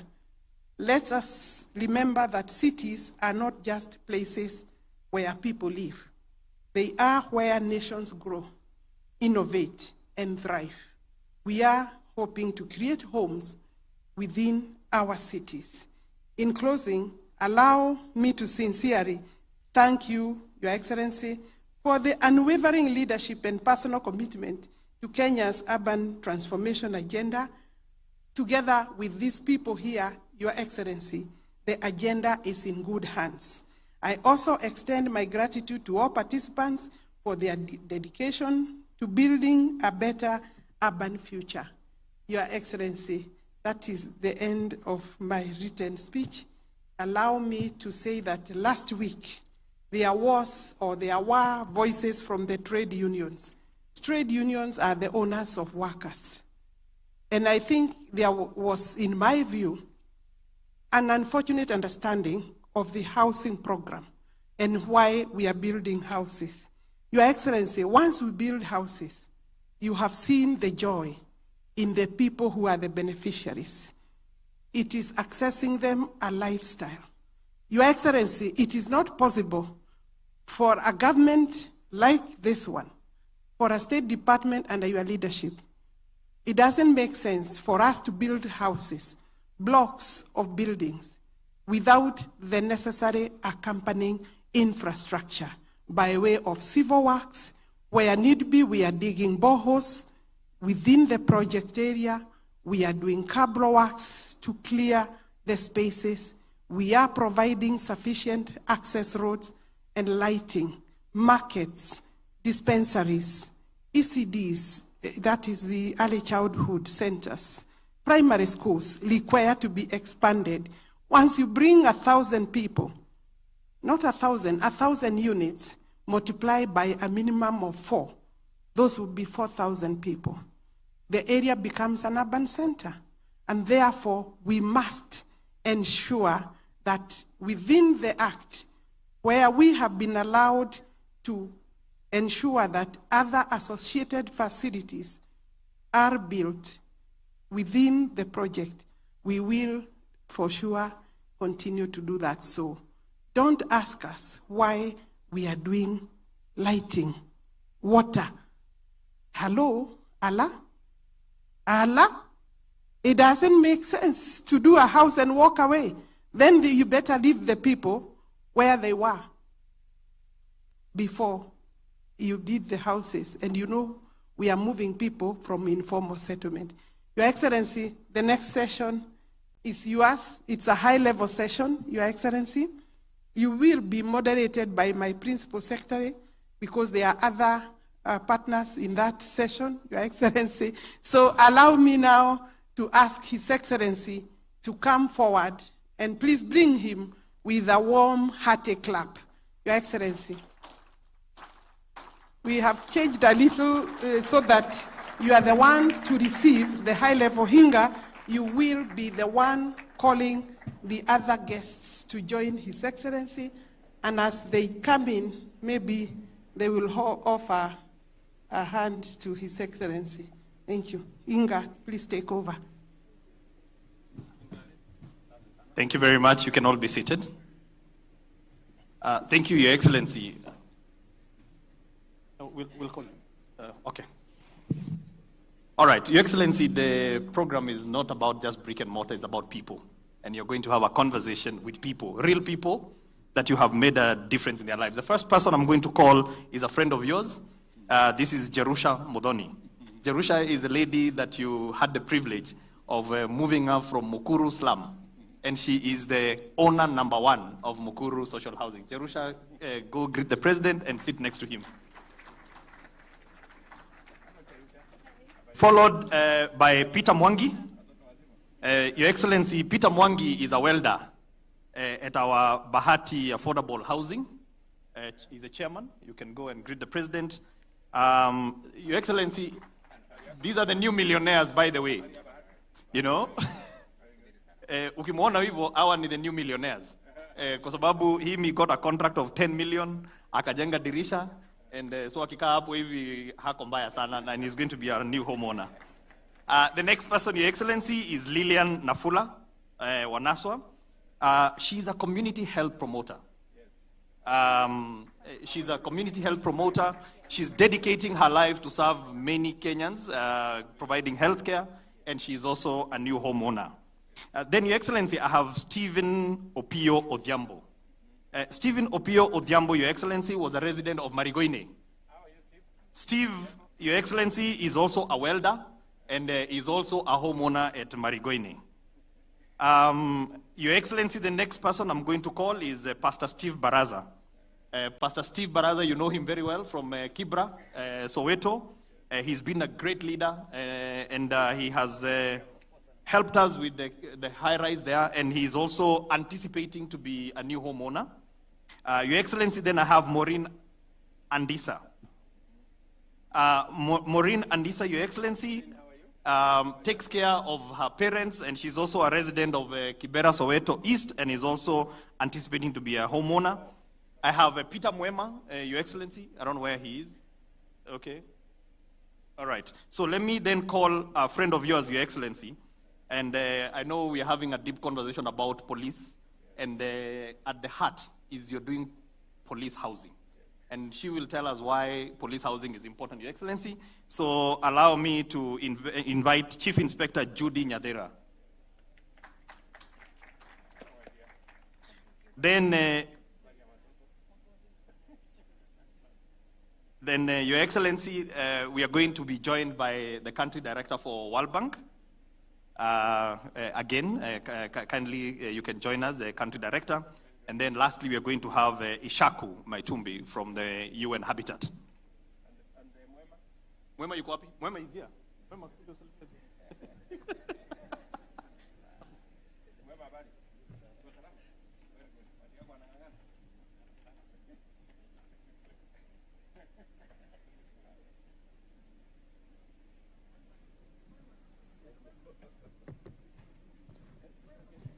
All right, and then a mic for the President.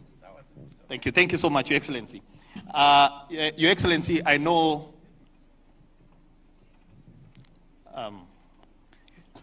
it's fine. Just put the seat here. Mwema, you can come sit here. Yeah. Okay. Karibu, Chairman Mwema. So, Your Excellency, in this country, we are implementing a wonderful program. About 2 or 3 weeks ago, I saw you being very emotional when you handed over the keys in Nakuru. It's probably one of the, to quote your words, you said, in your adult life and in your political life, it was the most consequential day of your life. I want you to kick us off by really just rehashing why that moment, Your Excellency, was the most consequential moment of your political and adult life. Thank you very much, Charles. Good morning, everybody. Oh, sorry. Okay, good afternoon, everybody. And welcome to this session. And my friends here, karibuni sana. As I said at that moment, and I mean it, that this is a journey that we have been engaged in as a nation. This journey we started at independence when we passed the first law on housing. It is at that moment that other countries passed the law on housing. Many countries have made huge progress.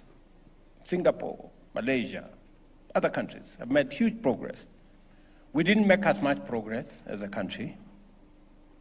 We have, successive governments have tried to implement this housing program.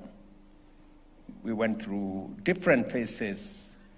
We called it at some point slum upgrading, you know, to try and deal with this challenge. We tried, and we were not very successful as a country.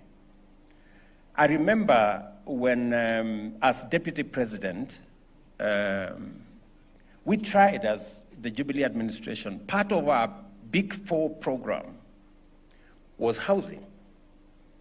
And you remember, Charles, that my predecessor, President Uhuru Kenyatta, told me, I have a very good professional in South Africa.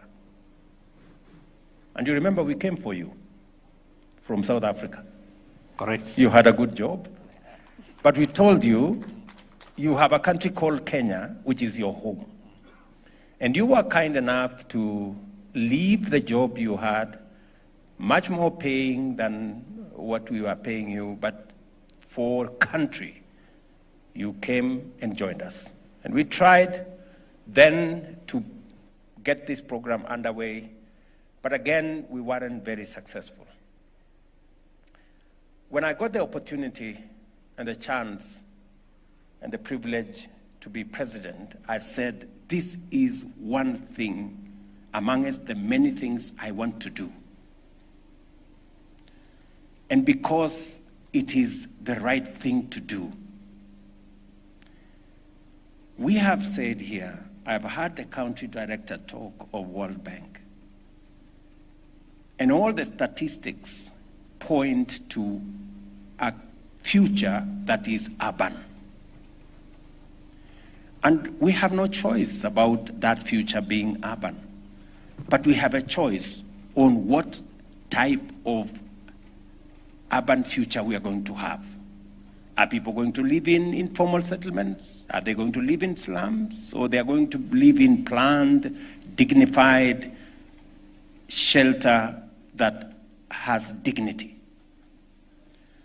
And so, because Kenya is urbanizing, we've just been told by the country director of the World Bank, among the highest in the world, 4.3%. 50% of our population will be living in urban centers by 2050. Maybe 30, maybe 35 million Kenyans, maybe 40 million Kenyans will be living in urban centers by 2050. And many people ask me, who told you that Kenyans need houses? Why are you pushing this agenda of housing? You know, maybe you are pushing it for other reasons. But I have a simple answer. The answers, the statistics, answer them. Kenya is urbanizing, the highest rate, some of the highest rates in the world. We will have 30, 40 million people living in urban centers. If we don't plan about it, we will be living in squalor, as many of our citizens are doing. Secondly, you have citizens that are living in subhuman conditions today. Go to any informal settlement. Nakuru, Soweto, you know, the famous Kibra, you know, just outside this hotel here, Karagita, just here, you have 10,000 people living in a small place. Go down to Molo. You know, I was in Molo and I felt very bad. You have close to 10,000 people living in a small place. You know, you have children staying in little houses with their parents. We had a confession from Kibra. It is the same in Kasarani right here, where kids, 10-year-old kids, are introduced to sex because They live in the same room with their parents. You know, those are the people who are firing my desire to drive this housing agenda, because those kids deserve better than we are giving them today. Those people in informal settlements deserve better from a government. And that is why you asked me about the consequence of my statement. That is why when I handed over the first keys on this program to my dear sister here, Jerusha, I said it and I meant it. It was actually the most consequential day in my political career, because we started to change the trajectory on how Kenyans live. And so that's why this moment is very important. And that's why I'm very proud that we are making these steps. And I must say, all the people who have talked before me, I listened to Susan Kehika. My dear sister, you made the statement I would have made. I mean, the understanding, I am very happy that from Susan to my CS to the country director, I mean, everybody, we are all appreciating what this is all about, you know? And therefore, this is a very important occasion for me and for us as a nation. And the progress we are making in this space speaks volumes about the kind of future we expect. Thank you, Your Excellency. We shall revisit some of those aspects very shortly. But Your Excellency, you know, in this country, we've had people talk about shareholding. But right next to you is somebody who, I think when you talk about shareholding, the right shareholding is actually when you own something. And I don't think there is anything that beats owning your own home. And Jerusha, Your Excellency, as I said, first, she's a widow. I think the Bible and even the Quran, many scriptures talk about widows. And so when a widow cries to God, feeling forgotten, you know, and you see that moment where you had the privilege and that beats that moment. And so I want to ask Jerusha. She was homeowner number one. And a lot of Kenyans said at that time that those houses, the people who are occupying are not from Nakuru. So, and Your Excellency, I don't know whether you saw some stuff on the social media. They said that Jerusha is another lady from Kisii. So maybe she can tell us whether she oscillates from being in Kisii and being in Nakuru. But with all seriousness, Jerusha, kindly just share with us.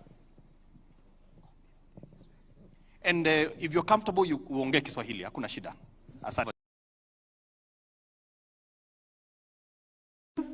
Kwa majina niyo umesikia naitwa 001 Jerusha Muthoni. Mimi ndiye nilikuwa mtu wa kwanza kupewa nyumba na His Excellency na nikafurahia sana. Nafikiri mlikuwa mnaona kwa picha pahali nilitolewa kwa slums, kwa kanyumba kalikuwa mvua ikinyesha ilikuwa ni bara. Lakini kwa sasa hata mkiniangalia kwa ile picha vile nilikuwa nakaa, sio vile nakaa saa hii. Si ndio kweli? Nilikuwa nakaa kashosho kama mama hivi. Lakini within 3 weeks mnaona niko na utofauti. So hii mambo ya affordable housing ni ukweli, sababu mimi niko na hiyo ushuhuda. Nilipewa hiyo nyumba pale pahali tulikuwa tunaishi, maji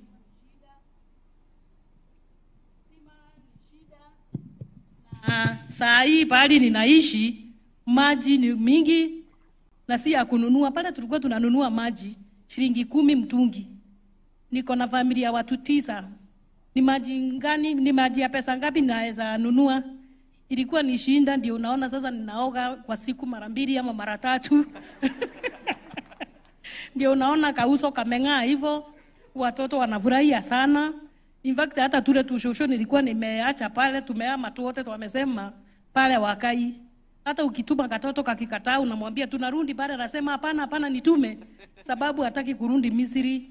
So mimi ninafurahia sana, na hata wale watu wanasema rais anatembea na mimi Kisii, ametembea na mimi Kisumu nikipika samaki, ni uongo mtupu. Ni wale watu wanajaribu kupinga hii mradi, lakini haitustui. Tunasema kazi bila break, sababu alituambia anataka kuinua wale watu wako chini, awainue bottom up. Na ni ukweli, mimi nimeinuliwa, nimetolewa chini, niko juu, na ninadhani pando nitaendelea nikiinuliwa. Pali tuko pale, security ni tight. Pale hata kuna parking, mkikuja kuna pali pa kupark. Your Excellency, mimi hata nataka unimbaie kagari niwe nikipaki pale. Niwe mtu wa kwanza kupaki kagari pale. Parking iko sawa, kila kitu iko sawa, so kazi iendelee bila break. You can have a conversation with her, Your Excellency. Thank you very much, Cherusha. It is true. Vile na kuona leo kidogo iko tofauti.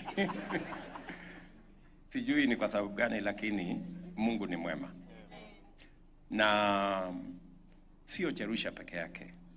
Tuko na wananchi wengi. Lilian hapa ambaye ni community health promoter. Just a simple person. She's also a homeowner in Homa Bay, I think. In Mukuru. We have, many people who are experiencing life-changing situations because of where they were and where they are today.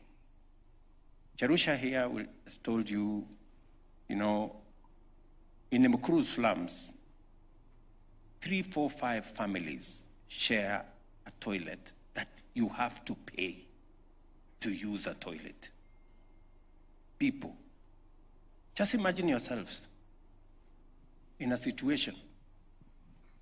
Umekazwa hapo, you want to use a toilet, and you don't have money, and there are people who are asking us, who told you to build houses? Surely, people, let us be human.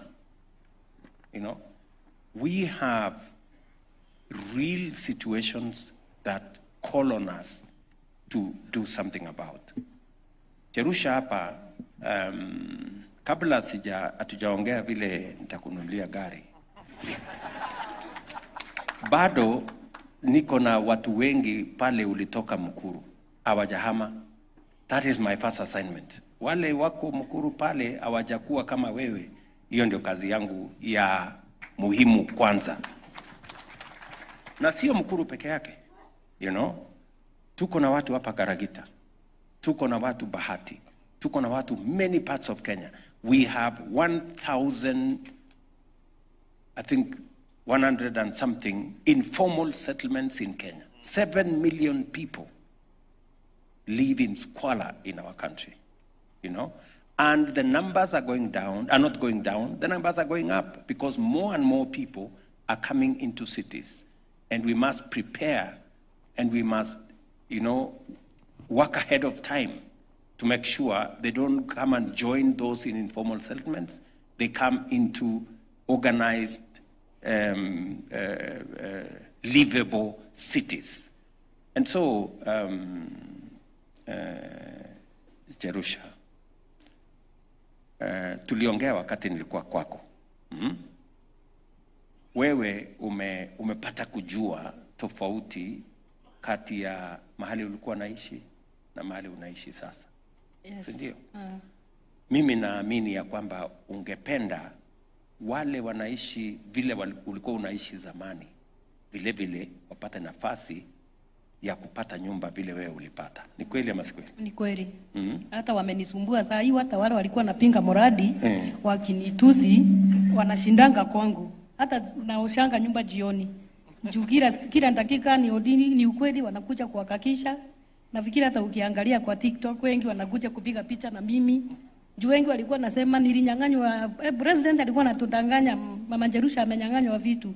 So watu wanakuja kila siku, sasa wamekubali, sasa wananisumbua, tutajaza namna gani, tutapata nyumba namna gani.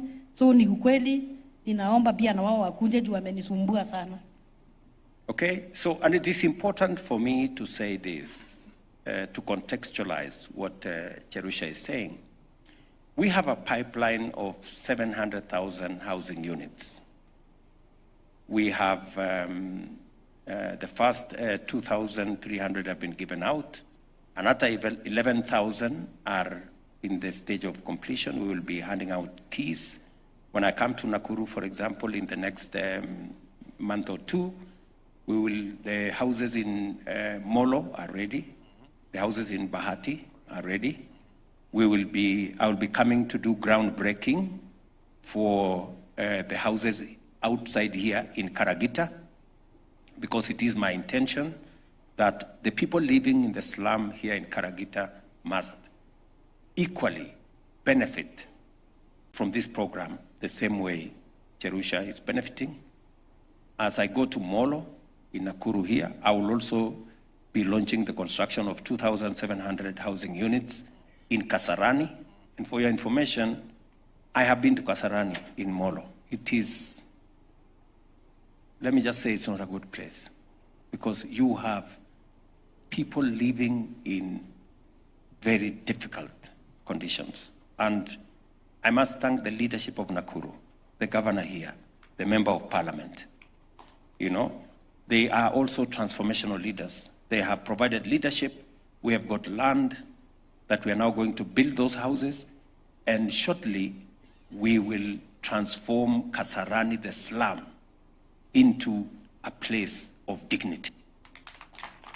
And we will continue to do this, because this is one thing I signed for as president, and I must do it. I must go out of my way to do it. And I'm very happy that there is progress. I'm very encouraged by people like Jerusha.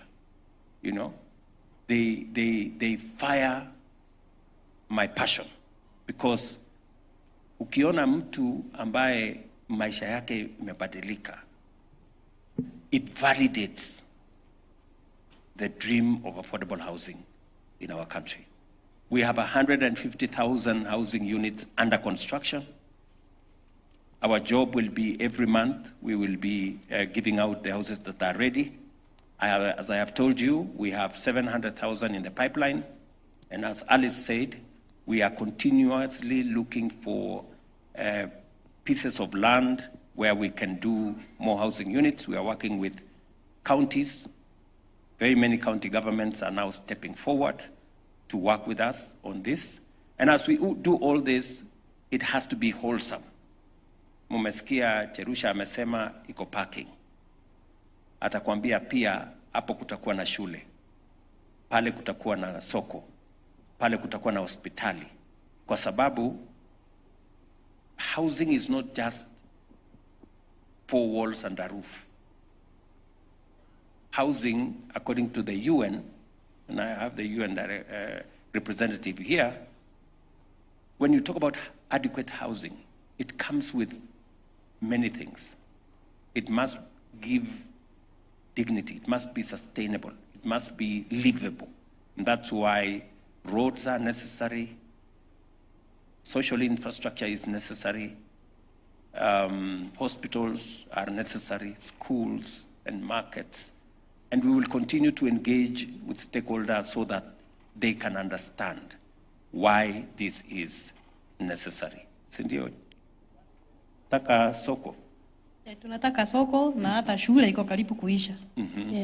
So that term watoto watakuwa hapo. Thank you very much. Thank you.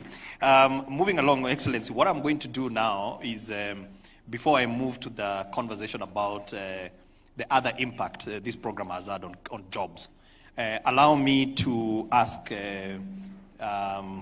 Lillian to introduce herself quickly. Then I will also give our sister, the corporal, Chief Inspector Judy Nyathira, to also say something. And then I will also ask Maureen and Disa to just introduce themselves, because she's a homeowner. You moved in Nakuru. And Your Excellency, our men and women in uniform, they dedicate their lives to serve this country. And we owe them a duty of care, because majority of them live in very bad conditions. So I'm very happy that we have got Chief Inspector Judy here representing all the men and women in uniform. And we want to say that we have got a lot of police housing, military housing. I think in 2 weeks' time you'll be launching 10,000 houses for the military. We have about 27,000 for the police. So I just want them to just quickly introduce themselves, and then just you can have a conversation with them. So let's start with Lillian. Just a brief introduction about yourself, then with Maureen, and then we will have the Chief Inspector. God is good. All the time. And all the time. Our Excellency President Dr. William Samoei Ruto, and all protocol observers. My name is Lillian Simiyu. I'm a community health promoter attached to Mukuru Health Center. I'm a mother of 3, and I'm a beneficiary of SEPU. SEPU is a slum upgrading program.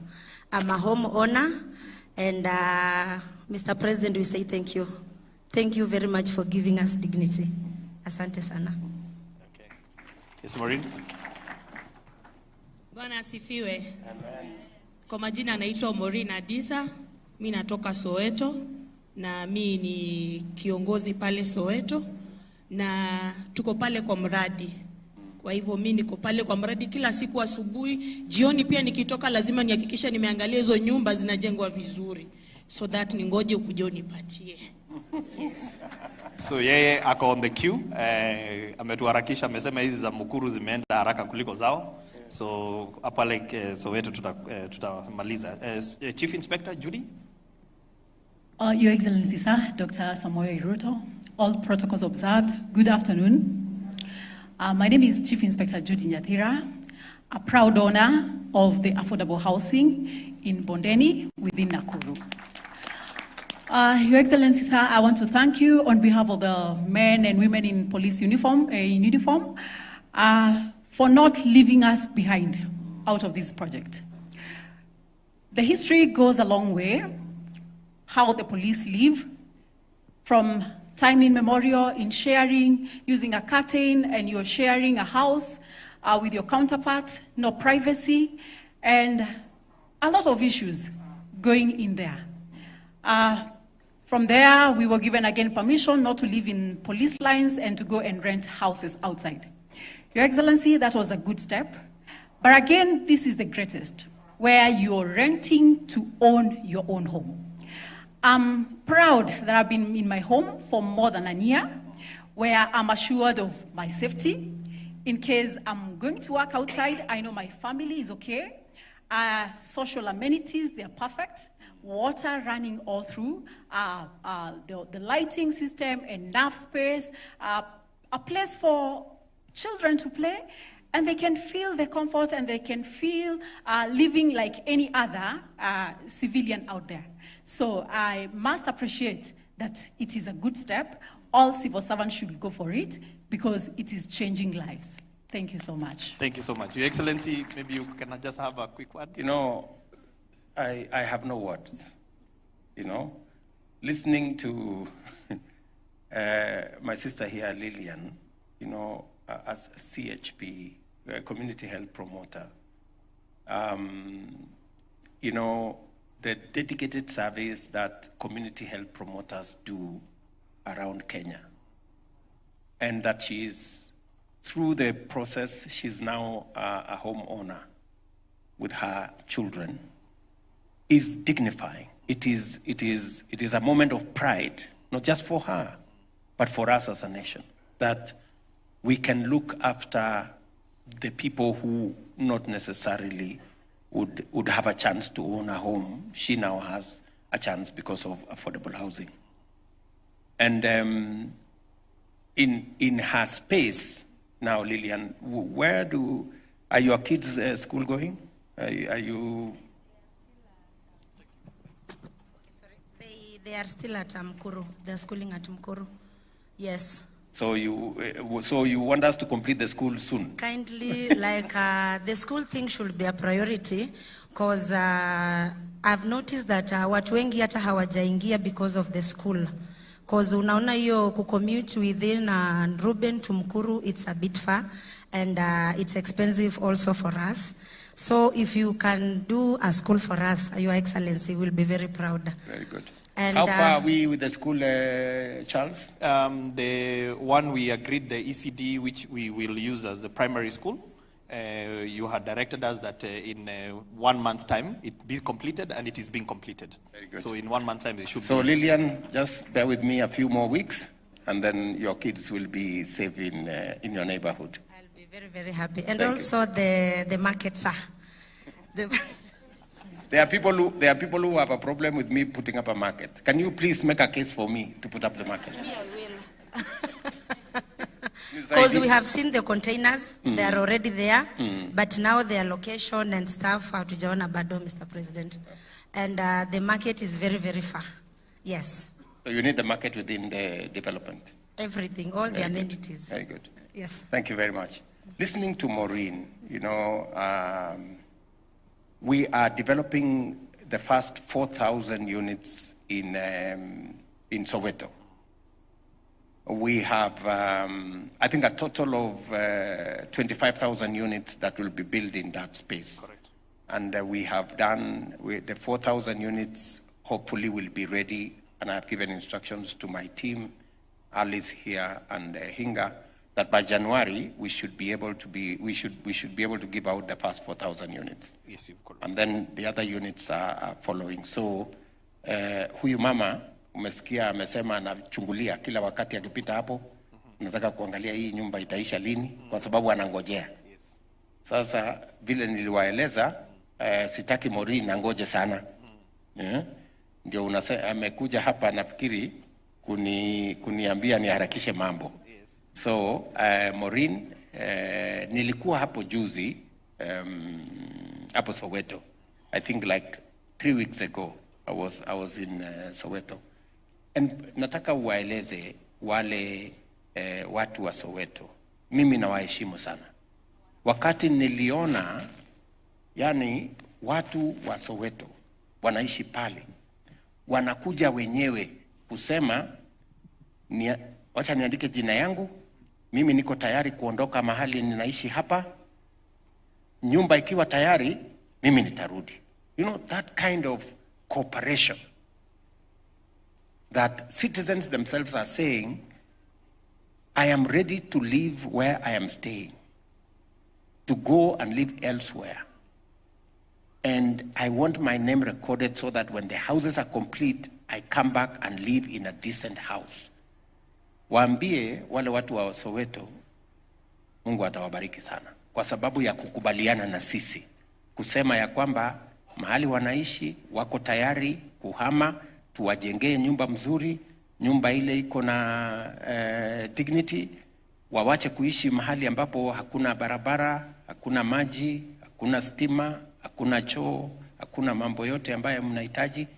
So ukirudi tafadhali utawaambia nimewapigia salute.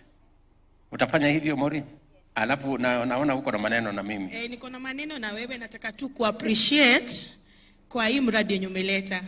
Sisi yetu itakuwa tofauti kwa sababu pale sisi tuko na shule, sisi tuko na market, sisi tuko na place ya kupumzika ukifikiria mafikirio yako ya maisha. Yani we just can't wait to be in that estate. So mi wanga niko very eager kabisa. Though kuna watu wanaweza kuwa wanaongea mambo mingi ati utapata nyumba, lakini us we believe that we are the owners na tunataka ku embrace kabisa hii mradi, and that's why tukikuja last time after 3 weeks kila mtu alikuwa anataka, kwa sababu anaona mradi nyumba inasonga, and everybody wants to be an owner of the house in Nairobi. So furaha yetu ni tutoke kwa hiyo mabanda zetu, kwa sababu kama hata sasa niko hapa lakini niko na wasiwasi because lately tumekuwa na breakages za moto. So sasa hata nafikiria naweza rudi tena nipate kanyumba kangu kamechomeka. So afadhali tutoke kwa hiyo situation ya life yenye tumekuwa tuishi kwa dignity houses. So kama hii ni dream yako ulikuwa nao kutoka ukue kijana, His Excellency, endelea bila break. Sana. And you know, I think the passion that everybody, you know, owning a home is the ultimate passion of any citizen. You know, that you have a place that you call yours, you know. And on to what Judy, and I apologize, Judy, because my peers here have said corporal. Corporal is you are a very senior person. But titles aside, I was very proud when I came to Bondeni, and you welcomed us to your home with your family, and it was a very proud moment. And not just Judy, you know, our men in uniform, men and women in uniform, for decades lived in conditions that do not befit the kind of sacrifice they make for us. They keep our families safe, they keep our country safe, they go out of their way to make sure that there is law and order in our country, and yet we don't reciprocate. It is the reason why we are implementing several programs targeting our men in uniform, men and women in uniform,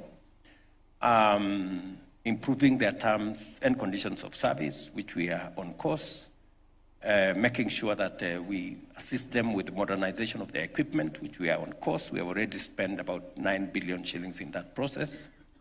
And of course, making sure that they are part of our housing program. And as PS has said, we have rolled out specific housing targeting our uniformed officers. 27,000 houses are being built for the police, 10,000 houses are being built for the prisons, 20,000 housing units. I'll be launching 10,000 next week for the military. And we are looking at making sure that our men and women in uniform have a place to call home. And Judy here is one such example.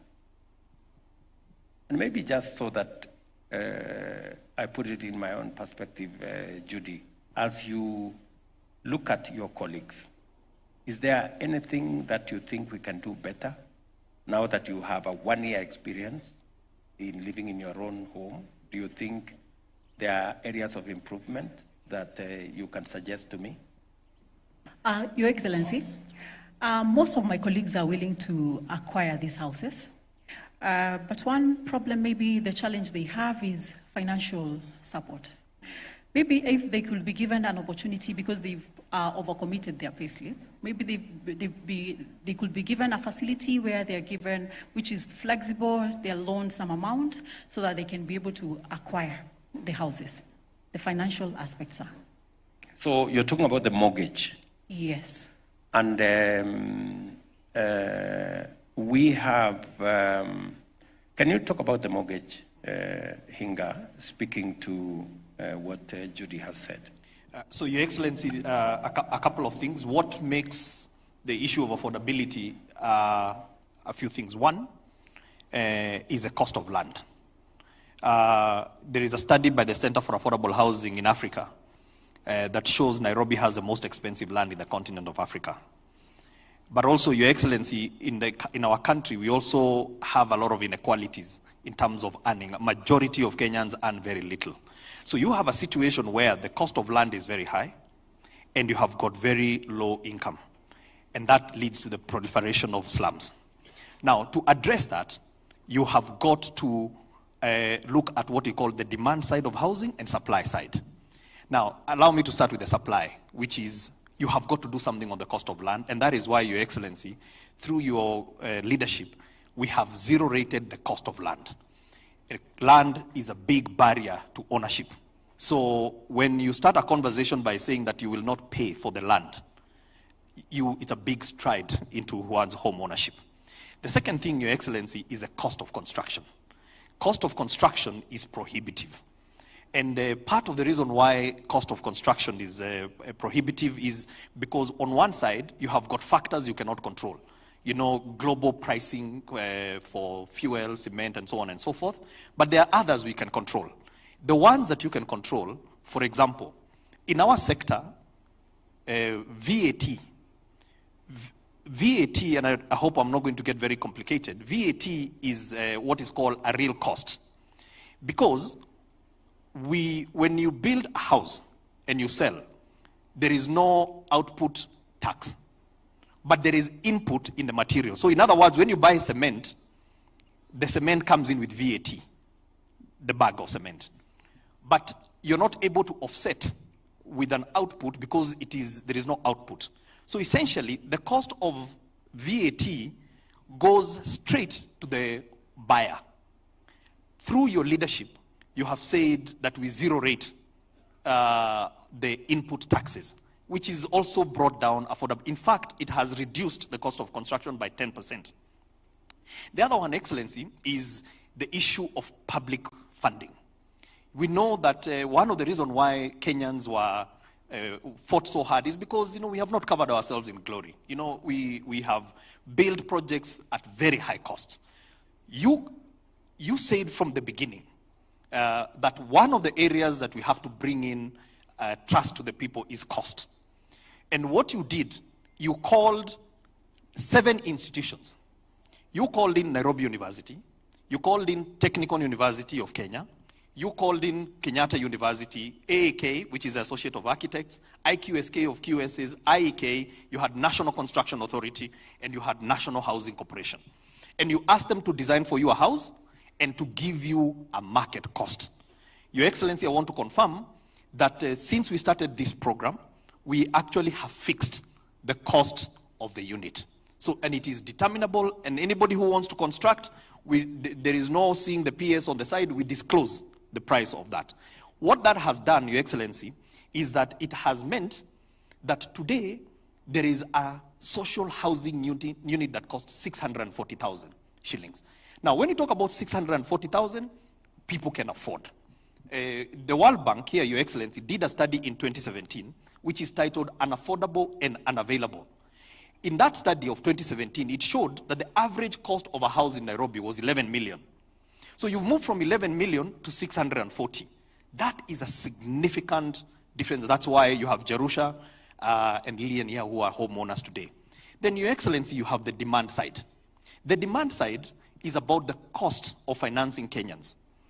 Your Excellency, before this program, and we have been having a high interest rate regime, interest rates for people who had homes reach even 20%. Under your program, you have got 3 interest rate regimes. You have got a social housing, which is 3%, fixed.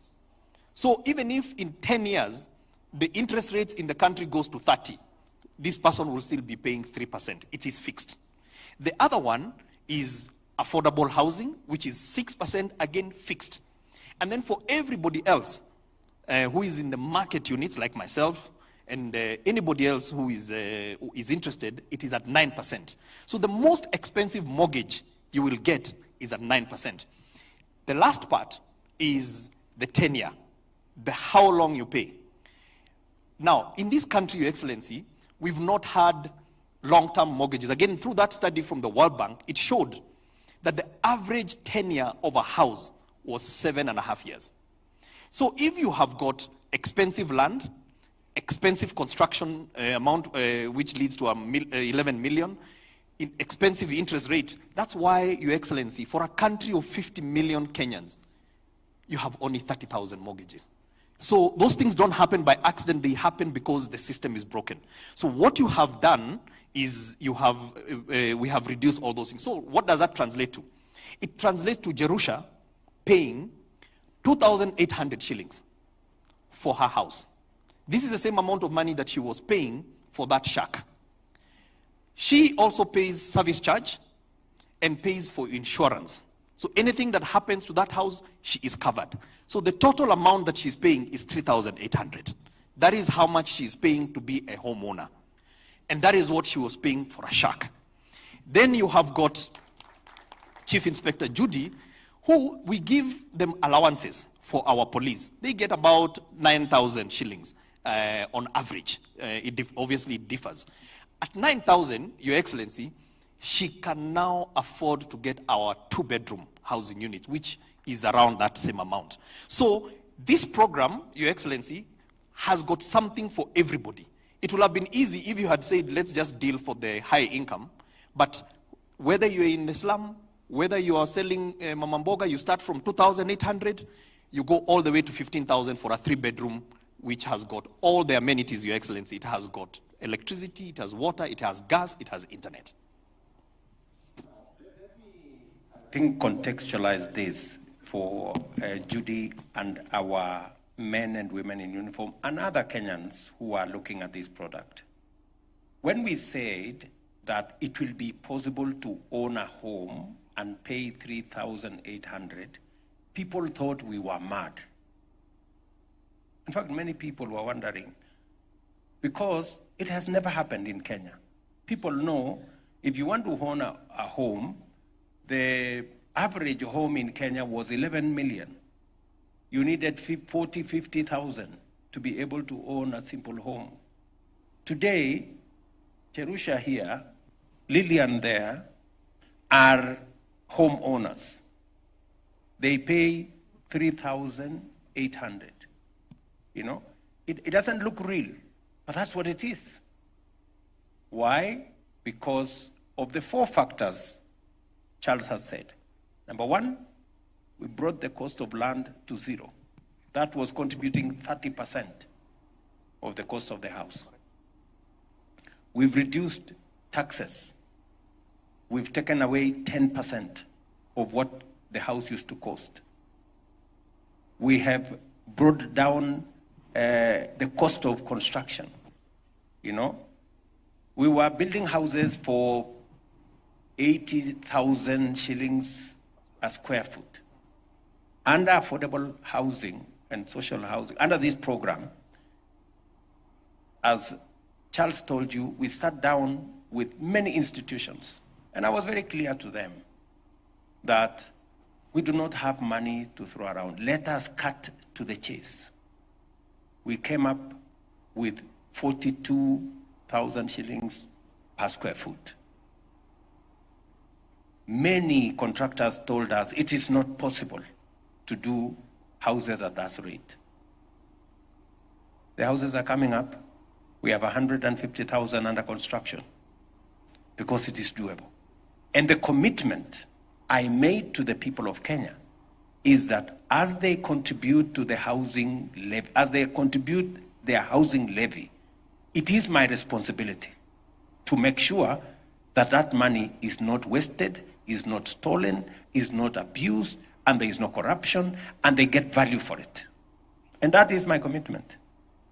And I have told Alice here, and I have told Charles here, that if you award any house under this program beyond 42,000 shillings per square foot, I will not send the police. I will come myself. Yes. Because that is the kind of attachment I have put on this housing program. And so, to my sister Judy, we have improved the program further. You know, we had a program where the houses were built under a different program. We've now improved the program further. Your colleagues will now get a better rate as before. I know we have KCB here as part of our partners. Is KCB around in the room? Yes, KCB is there. An average mortgage in Kenya was 18%. Working with KCB and other housing finance and others, what is the mortgage now, my friends, there? 9.5%, is that right? So we have moved mortgage because these good people have realized that we are providing a pipeline. You can sit down. We are providing a pipeline of houses, and we are guaranteeing, I think under KMRC and all the other, we are making sure that that program rolls out properly. And as Hinga has told you, for Cherusha here, her mortgage is at 3%. For Lillian there, it is at 3%. There is nowhere you can get a mortgage at 3% unless under this program. For those in the affordable housing category, it is 6%. And for the people in the market space, it is 9%. So even for citizens, and I said it during Madaraka, even for citizens who are not even in the affordable housing program, even in citizens who have just their own mortgage, now we can subsidize their mortgage to 9% up to 5 million shillings of what they owe, so that we can bring as many contributors to the housing levy into the bracket as possible, as many of them as possible. So I think without complicating the whole thing, I think Judy and your colleagues, apart from the housing development that we are doing to house our policemen when they are in service, they now have an opportunity for them to own houses like all other Kenyans are doing, and Judy here is an example. And so that is the horizon that we have for people, men and women in uniform. We have also made a policy decision that to support them, 20% of all the other housing units, we are also going to make it available for them to be able to, because we have close to 300,000 men and women in uniform serving in different parts of the country, and the service they are giving to us, as they look after us, we must also look after them. And thank you very much, Judy, for being a champion for the affordable housing program. And I am sure your colleagues are going to benefit the way you have. And finally, I don't know, oh yeah, those are the people I've talked to. Okay, thank you. Your Excellency, I want to switch gears a little bit. You know, when this debate about housing came, it also came in at a time when the economy was misbehaving. We saw there were demonstrations because the cost of living was very high. And a lot of people were saying, why housing and why housing now? And I think there is a very important conversation, Your Excellency, about the economics of housing. FDR, during the Great Depression, the president of America, got America out of the Great Depression through focusing on housing. When President Obama, during the Great Recession of 2008, they got America out of the Great Recession because they built. And so, as we switch gears a little bit, Your Excellency, we have four gentlemen here that represent millions of Kenyans who wake up every morning and try and make a living through the Jakali sector. The informal businesses, Your Excellency, actually make up about 80% of all the workforce. Now, majority of them don't have access to mainstream banking because they have got lumpy cash flows. Outside this program, owning a home will have been a pipe dream. So, Your Excellency, without getting into very philosophical issues about the economies of housing, I want them to introduce themselves a little bit. But there is just something, Your Excellency, which I don't know whether when we designed the program, we had, it's what I call an unintended consequence. And the unintended consequence is that you talked about giving them an opportunity to work because unemployment was very big in Kenya. Most of them are working on those construction sites. And we thought giving them a job, first of all, they will have a living where they are. These four gentlemen, two of them are homeowners. So they built the windows where they are staying now, today.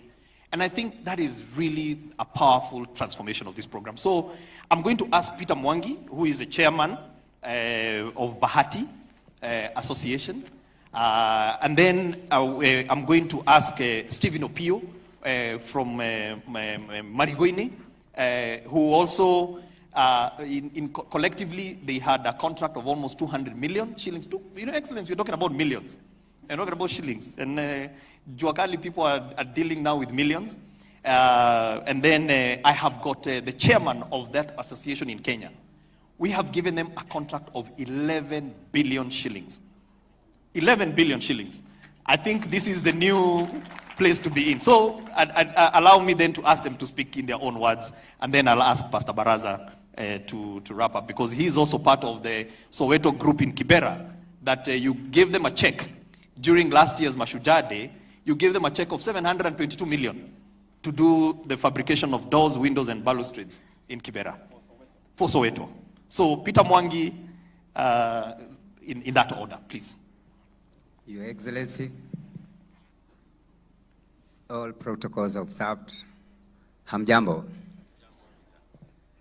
Nashukuru kupata fursa hii kuwa na nyinyi hapa, kuja kutoa ushuhuda ya kuwa kweli kazi imefanyika, porojo tuweke kando. Mimi kama engineer Peter Mwangi kutoka Nakuru, ndiye chairman wa Great Rift Bahati Welders. Narudisha shukrani kubwa kwa Mheshimiwa Rais, ukiongozwa na serikali yako tukufu, na madam wetu Governor Susan Kihika, tunakushukuru sana. Umetushikilia sisi pale mashinani kama wana Jakali. Tumeweza kupata mradi wa zaidi ya milioni 18. Great Rift Bahati Welders, nikiwa chairman wao, nimeweza kuwaongoza vema. Kile kikundi kimesajiliwa na zaidi ya workshop 56 ambazo ziko pale. Mheshimiwa Rais, ukipata nafasi utakuja utajionea mwenyewe.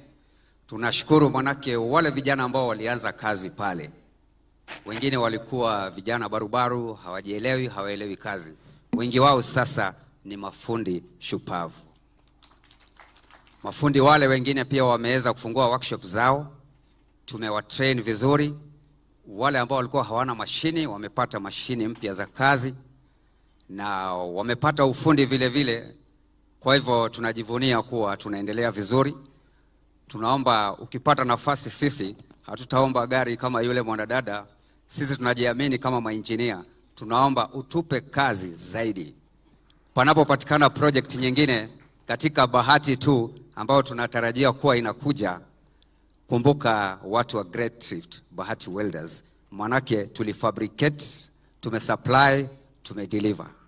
Hivi project inakwenda kuisha, ukija mwenyewe utaona. Naomba utualike sisi pamoja na ile group yetu ya Great Rift Bahati Welders, uje uone kazi ambayo ilichapwa pale na watu wa Jakali. Challenge hatukukosa kidogo pale wakati wa kudeliver kazi ya kwanza. Ule mradi wa kwanza ulikuwa LPO ilikuwa ya 2.5 million. Ikawa lazima tungeungana kama watu wa Jakali, manake ungeweza kupewa kazi pale individually. So tulijiunga na tuliweza kuregister na MSHARE, Small Micro Enterprise Authority. Tuko na pini yetu pale. Hata sisi tunajua kulipa ushuru ni kujitegemea. Tuko sawa sawa, tunakwenda vizuri. Ningependa tu kusisitiza ya kwamba challenge ambayo tulikuwa nayo pale kama vijana wadogo, hatukuwa na fedha za kuanza ile kazi. Manake tumepewa LPO worth 2.5 million, hatuna hela, lakini tulijikakamua. Tukasema hii serikali, manake tuliichagua sisi, we work with the government of the day. Lazima tuamue, tutafute hela, tuuze kuku, tukope kwenye SACCOs kidogo kidogo. Lakini tulipofaulu kudeliver the first lot, ilikuwa zaidi ya madirisha 350, na tulifanya hiyo kazi na wiki 2.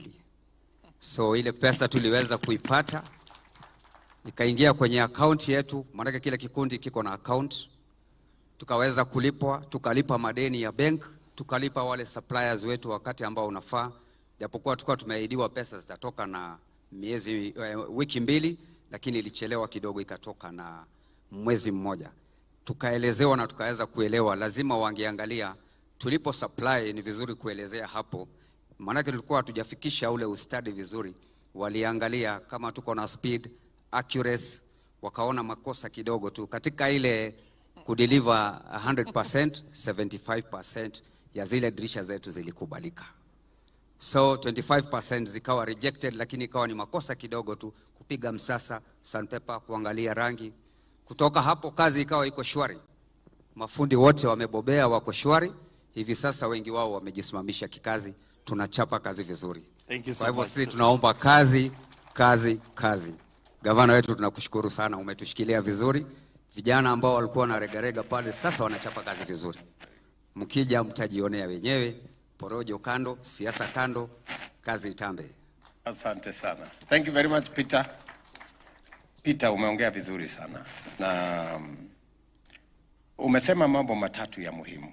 Yes. Ya kwanza, wakati tulisema mpango huu wa affordable housing, sio peke yake ipatikane nyumba. Vile vile ni mpango wa ajira na mpango wa biashara, economic activity, uweze kuendelea.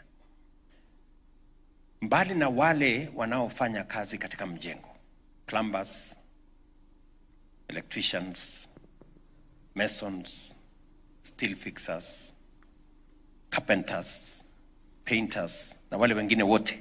Yeah. Pia kuna sekta ya jua kali ambayo sasa ni Peter na wenzako mafundi ambao pia mmepata biashara. Umesema pale kwa ile affordable housing ya Bahati tunajenga nyumba pale nafikiri 220 ambayo kwa juhudi zenu, bidii yenu na contribution yenu sasa imekamilika. Kabisa. So mbali na kupatikana ajira kwa vijana wa taifa letu la Kenya, pia ni mpango wa msisimko wa uchumi. Watu kama wewe waweze kufanya biashara. Mafundi waweze kutengeneza zile nyumba. So ya kwanza ipatikane ajira. Kabisa. Ya pili biashara iweze kusonga mbele. Lakini vile vile tulisema hivi, affordable housing does not mean low quality. True. That is our clerical. Affordable housing means you get the same quality as any other housing. Na ndio sababu uliona Peter, yes, pale pia kulikuwa na kusahihisha. Kabisa. Kama mlilete kitu ambayo iko quality yake iko chini kidogo, ndio hiyo unasema mliambiwa muende mrudie. Kweli kabisa. You know? Yeah. Na kwa kurudia hivyo sasa unasema wewe mwenyewe mumeshika kasi, sasa mumeelewa vile mambo ilivyo. Si ni kweli? Kabisa. So which is part of what we want to achieve. We want to support technicians, people like Peter, engineers, to improve on the quality of their products. Because there are many people who thought Jakali was synonymous to low quality. We also want to firm up that our Jakali artisans can produce products that are of the same quality as those that come from elsewhere. And the group of Peter is such example. And then number 3 is as we improve on the quality of the output, we also provide training. Umesikia Peter hapa amesema ya kwamba vijana ambao walikuja mwanzo bado hawakuwa mafundi kamili. Na sasa tuko na program ya serikali ya recognition of prior learning. Hawa vijana ambao sasa wamehitimu, sio kwa kwenda shule, wamehitimu kwa kufanya hiyo kazi under supervision ya senior ones like Peter. Hawa vijana sasa watapata certificate yao. Already we have recognized I think 1,000 of such technicians, and we are continuing using public infrastructure to make sure that we certify those who have the skills to produce high quality products, even though they have not gone to any college, you know. So we have now provisions in the law, and correct me if I'm wrong, right. Charles, that's the correct position. And that is why Peter here can confirm that some of his, the people working with him who did not have the requisite qualifications, now they have improved on their skills, and now we are going to certify them, and they will move on to the next project. Let me give you the good news, Peter. Yes, sir. We are not just completing the housing units in Bahati that are there. We have now advertised and awarded a new project of how many units, Charles? The Bahati one, phase 2 is 2,000 units. Another now, forget about, you have now 10 times what you had before. Sawa. So you had 200, now there is 2,000 units right there in Bahati.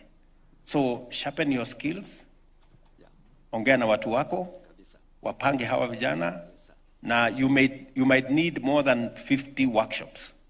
Because if you needed 50 workshops to do 200 units, anza kufanya hesabu.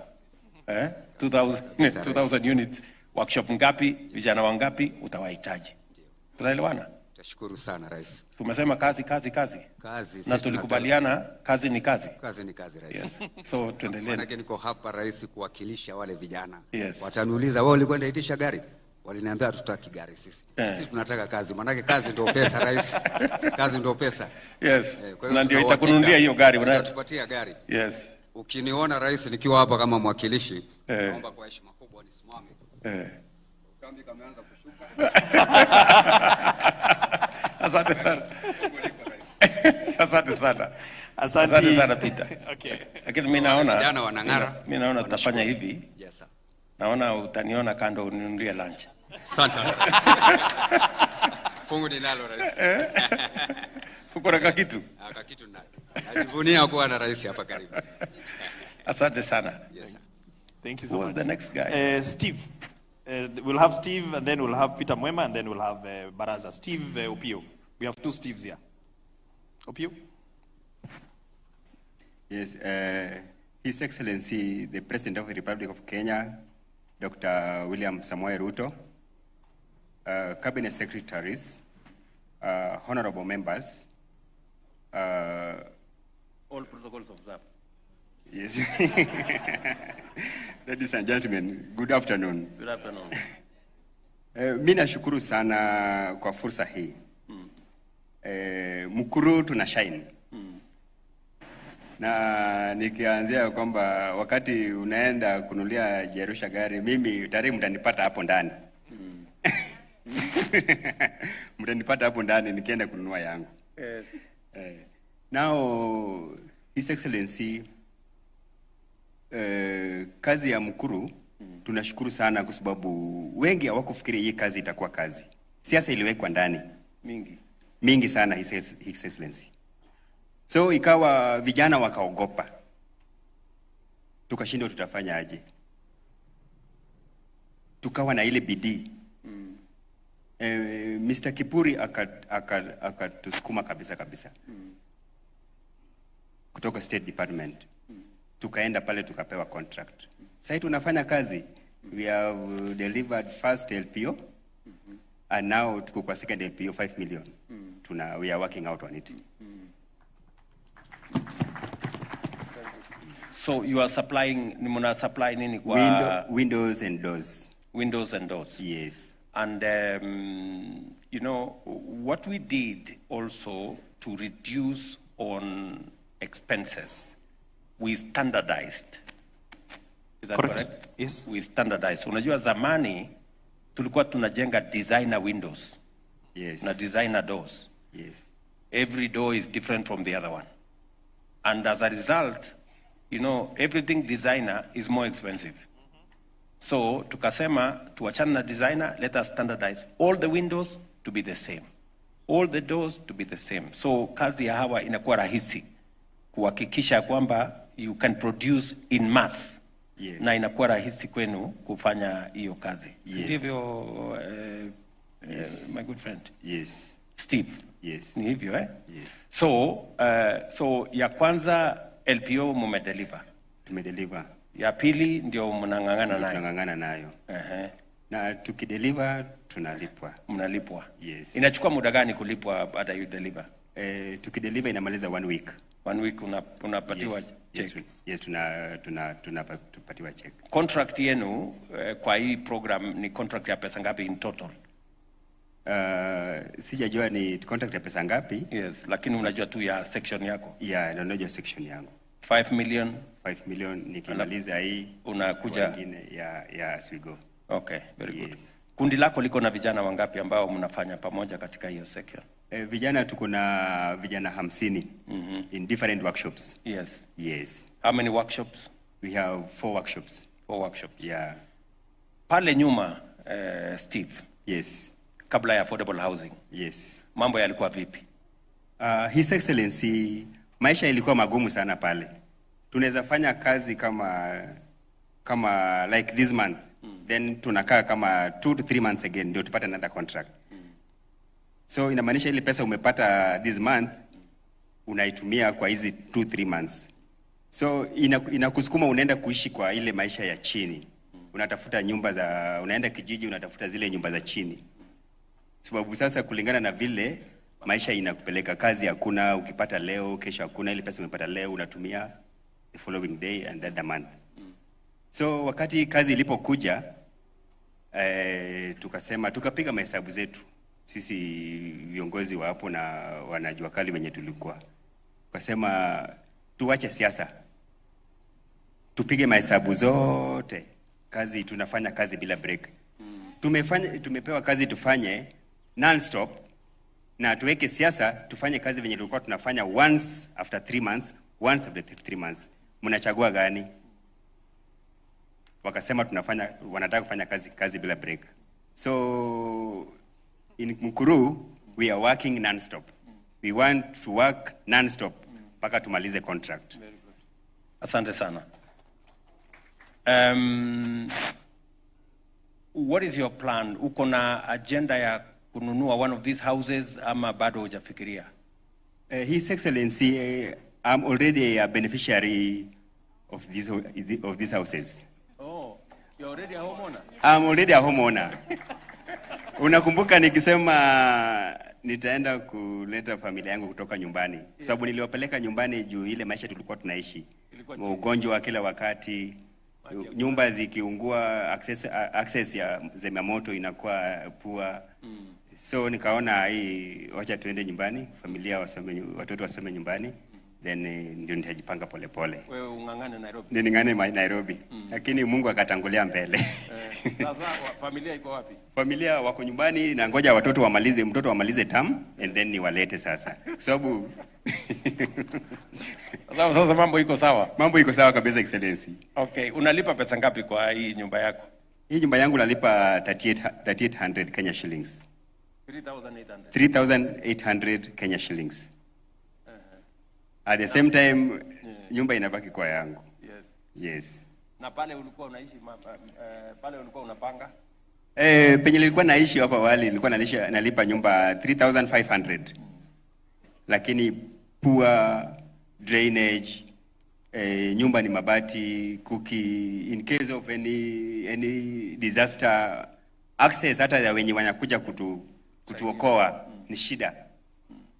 Hata mtu anaweza kuja kutuokoa pale, ushtukie gas tena imelipuka tena pia kufia pale ndani. So ulikuwa unalipa 3500? 3500. Nyumba ya mabati. Nyumba ya mabati. Mahali hakuna barabara. Mahali hakuna barabara. Na nyumba si yako, ni kupanga, ni rent. Na kupanga ni rent, unanunua maji kila mtungi ni 10 shillings. Unalipa zile stima unalipa ni ile illegal connection yenye stima ikipotea ikirudi inarudi na kisirani. Inachoma kila kitu. TV yako unasikia imelipuka, radio imelipuka, ukiweka charger kwa nini imelipuka nao. Excellency. Sasa umetoka hapo, sasa uko 3800 nyumba yako. Nyumba yangu Nikifika pale, saa hizi venye tunafanya kazi, naweza fanya kazi mpaka late hours. Saa zingine ninachukua Uber ya motorbike ama gari. Wakifika pale wanauliza, kwani unaishi wapi? Unanipeleka this time, where are we going? Anauliza, no, I'm staying here. Are you staying here? Unaniambia unaishi hapa? No, hebu nipe namba yako. You'll connect me. No shortcut. Just go to boma yangu, open account, deposit. Yaani ule mtu ya kukupeleka nyumbani anashangaa, anaona kama umepotea. Anashangaa anaona kama nimepotea. Kwa sababu mbele hakuna kijiji. Akiangalia hizo nyumba construction inaendelea. Na hizi zingine zimemaliziwa lakini aone kama watu wanaishi ndani. Nao anauliza unaenda wapi? Ambia nimefika. Na unaishi wapi? Naishi kwa hizi nyumba. So wacha tu tumalizana nikulipe urudi. Unaishi kwa hizi nyumba mpaka wanafika mpaka kwa gate wanaona kama ni kama unaingia kweli ama naingia ndani. So just ni wako kwa gate wananifungulia gate naingia na acha akipiga kona akirudi. Lakini ndio apige kona na niangalia mpaka aone kama naingia kwa nyumba kweli. Kwa sababu hawaamini ati mtu ya kufanya kwa workshop ya Jakali ati anaweza hii workshop, hii kazi yetu ya welding, watu walikuwa wanaona kama ni kazi ya chini sana. Mtu hawezi piga hatua. Na venye ulikuja na hii program, His Excellency, we are really thanking because imetuinua in the real sense. Saa hizi nikikuja nimekutana na PS pale nje. Akaniuliza, Udhiambo, ni wewe ama? Ananiangalia venye aliniona last time, niko tofauti. Niko tofauti kabisa. So it is really true that this program ilikuwa ya kutinua kutoka pale chini kwenda pale juu. Na ni maisha imeitunia ukweli. Because ukipata maji unalipa, ukipata stima iko pale, ukipata saizi nikitoka, hata kufunga nyumba kifuli. Nikisahau, sina ile ya kwamba nitapata TV imeenda, radio imeenda, mattress zangu zimeenda. Mtu akikuja kuguza mlango yangu hivi CCTV iko pale inamuona. So niko na full confidence kwamba nyumba yangu iko safe. Iko safe. Then parking kuna nafasi kubwa sana ya parking. Playground ya watoto iko. Soko iko. Now we are living in a very very good environment. Asante Steve. Tupigie Steve kofi kwa sababu Your Excellency, wakati ulisema there is no application form to be born in a slum.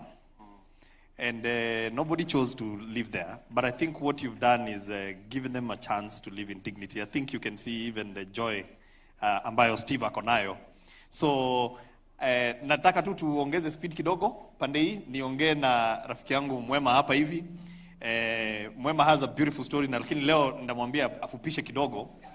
Kwa sababu huyu Mwema, Your Excellency, hao ndio walianza ile Jakali ya kwanza. Pale Park Road. Mwema sasa ni homeowner na kuna mahali tu ningetaka kwa sababu wao wameongea mambo ile kandarasi wamepata ni the rest of the Jakalis, the 11 billion shillings. And Your Excellency, sasa hawa wanajenga nyumba Uganda. Wako Uganda saizi wanapeleka dirisha Uganda saizi. So this program it's not just about the houses in Kenya, lakini Bwana Mwema in 1 minute. Mheshimiwa Rais, CS, Governor, wananchi wote, amjambo. Asante sana Mheshimiwa Rais. Mimi majina yangu naitwa Peter Mwema Mudhaka. Mimi ndio naongoza hiyo kikundi inajiita Jakali Contractors Organization. Odhiambo na Peter ni wanachama na wamesaitika kama saa hiyo Odhiambo vile anasema hiyo kazi yake sisi ndio tunamtafutia pesa na kumfundishia mafundi kufanya. The same Peter ilikuwa kwao tukaona vile wanafanya because we are the first guys who trained by the China state na tukanjua vile tulikuwa tuna report straight kwa mbosi hapa PS, lakini ametuletea mambosi wengine wakali kwa jamaa. Hata kama saa 9 wamelala anakupikia simu akipata chuma ile umetumia ni mbaya, anaitwa Engineer Baron, ako pale. Yule ndiye anatuangalia kama ile mambo umesema ya chuma kama imeingia ile inatakikana. Yeye ndiye anahusiana na hiyo maneno. Yes. Huyo halali, huyo amenisumbua mpaka saa 9. Chama ni uko wapi? Hebu amka tukaangalie kazi. Tuko na watu wengine wale wametusaidia. Kings Kifuri ako hapa. Huyu tunafanya naye daily. Tumepewa yeye na PS, huyu ndiye anatuangalia. Mafundi wote wakiregister, wale wako na shida wako na sisi tunawatafutia. Tuko na mpango mzuri ule umeanzishwa because hapo before banks ilikuwa zimetuongopa. I think tulikuja State House tukakuelezea. Sasa hii unajua hiyo banks na tutafuta sasa. Kulienda hivi wakati tulikuja State House atukaambia PS na wewe kama tunashinda sana ya finance because hii mpango yetu haikuwa inaonekana kama itafaulu. Sasa ndio watu wameanza kuamini kama imefaulu. Iko banks likuja nyuma na zikatusaidia sana. Tunashukuru hata kama yuko hapa CDNCO wanacheke waliongea na PS akanituma kwake na amekumbali kupatiana kitu inaitwa Global Money kwa Jakali Kenya. Tumpigie makofi. Hiyo Jakali sasa hii hatuna shida ya finance. Kuko na National Bank wameingia kwetu.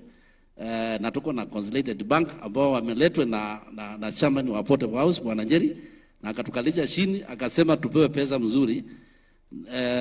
Na tuko na mpango pesa ya benki ipotee because we don't want the money right now, we need the bank credits. Suppliers ama manufacturers wanalipwa direct wanatuletee material na benki ndio zinawalipia mafundi wetu direct. Hata kama uko Kisumu unapata hiyo mpango umeanzishwa na hizo benki nimekuambia. Hiyo mpango umetengenezwa na Bwana Kivuri na chairman wa Port House na imepaulu. Hata mimi nikiwa hapa najua ile madirisha imejengwa na watu wa Eldoret. Nikiwa hapa mimi ni boss. Nikifungua laptop yangu naona ile kazi imeendelea. Sasa nimemwandama nikanjua ile kazi yote anataka kutupatia 11 billion. Nimemwambia machamani wangu wote wale wako hiyo area wakuwe ngangari because na watumia report na nawaambia saa hii ametufanyia mzuri because tulikuwa tumepinywa sana na contractors kutulipa walikuwa wanatuchelewesha and now the PS himself akaona hiyo shinda tukienda mlango kwa square meter tunavinywa akaona yeye akatuambia sasa atakuwa anatupatia kazi direct yeye. So machamani wote wale wako wana apply kazi kwa housing na wanapata na tunawatafutia pesa wanafanya.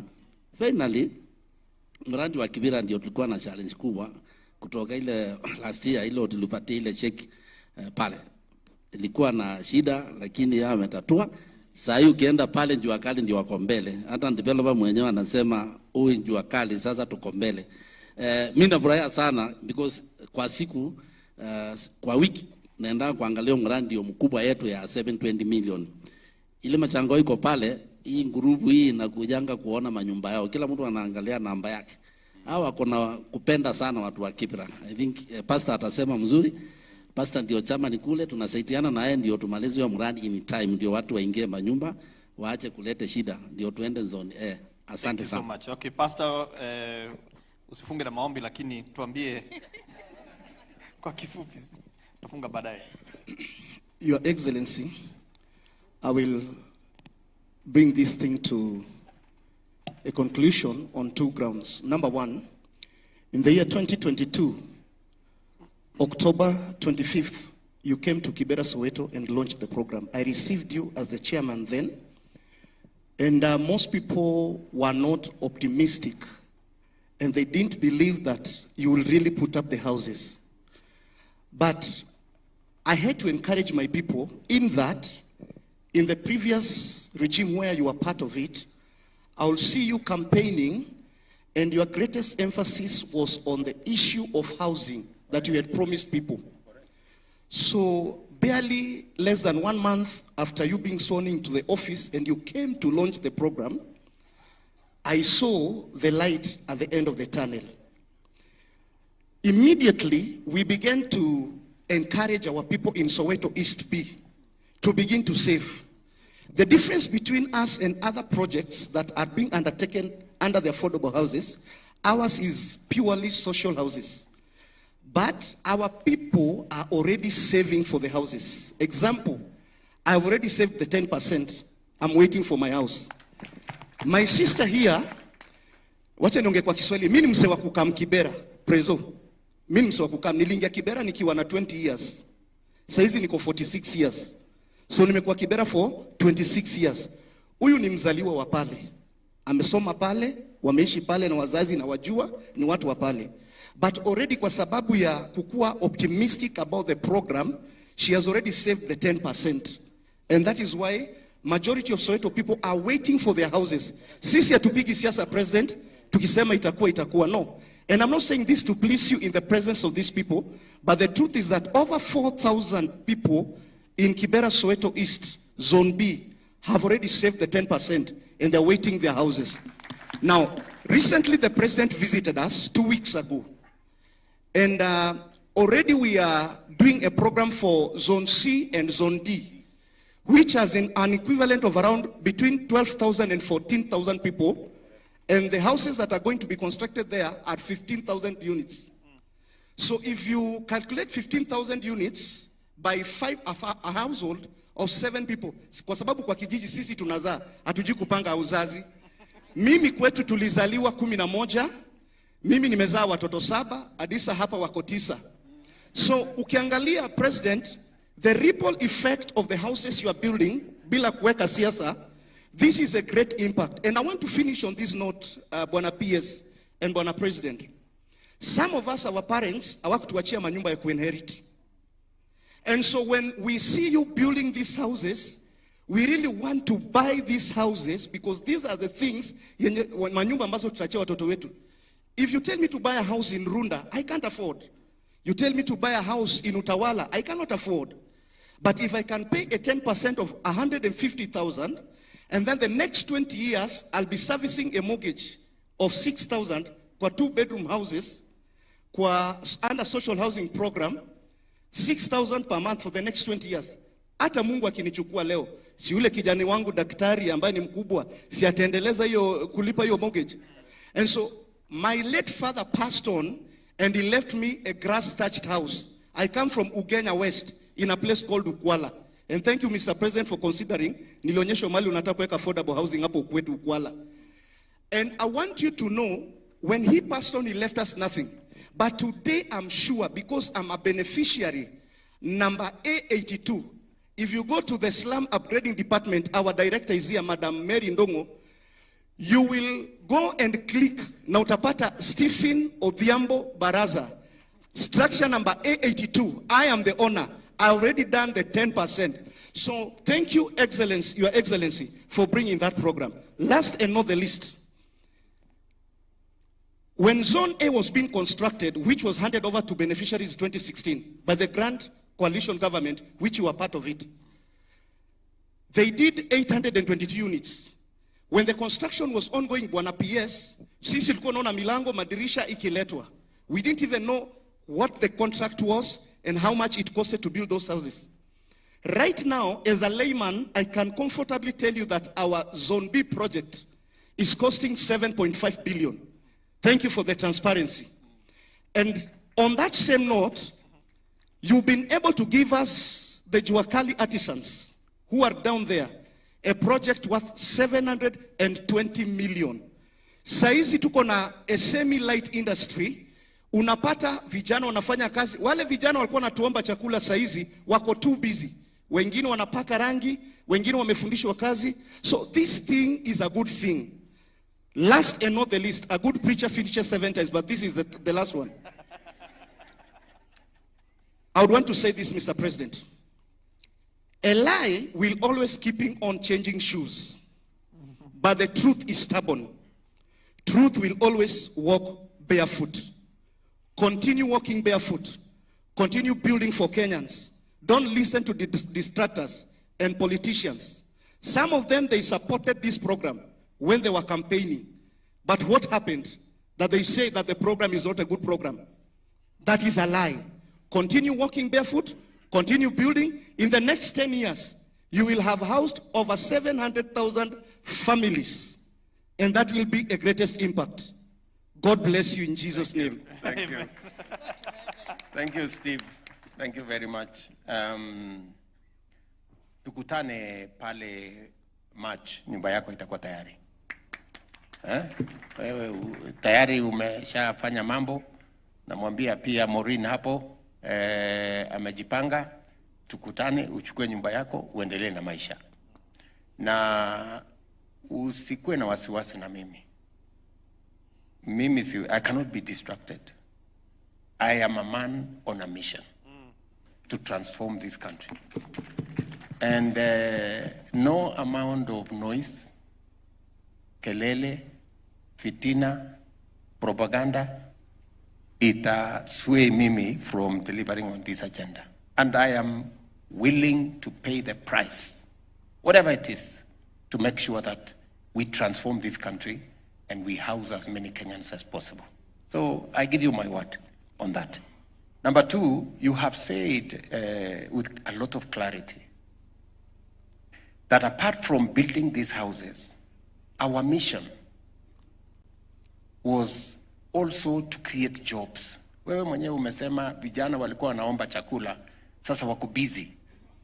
Wanafanya kazi ya paint work, wengine wanafanya steel fixing, wengine wanafanya kutengeneza madirisha, kutengeneza milango, ni wafanyabiashara.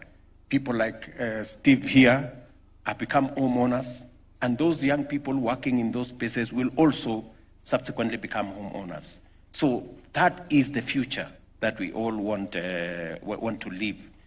And you have also said something transformational.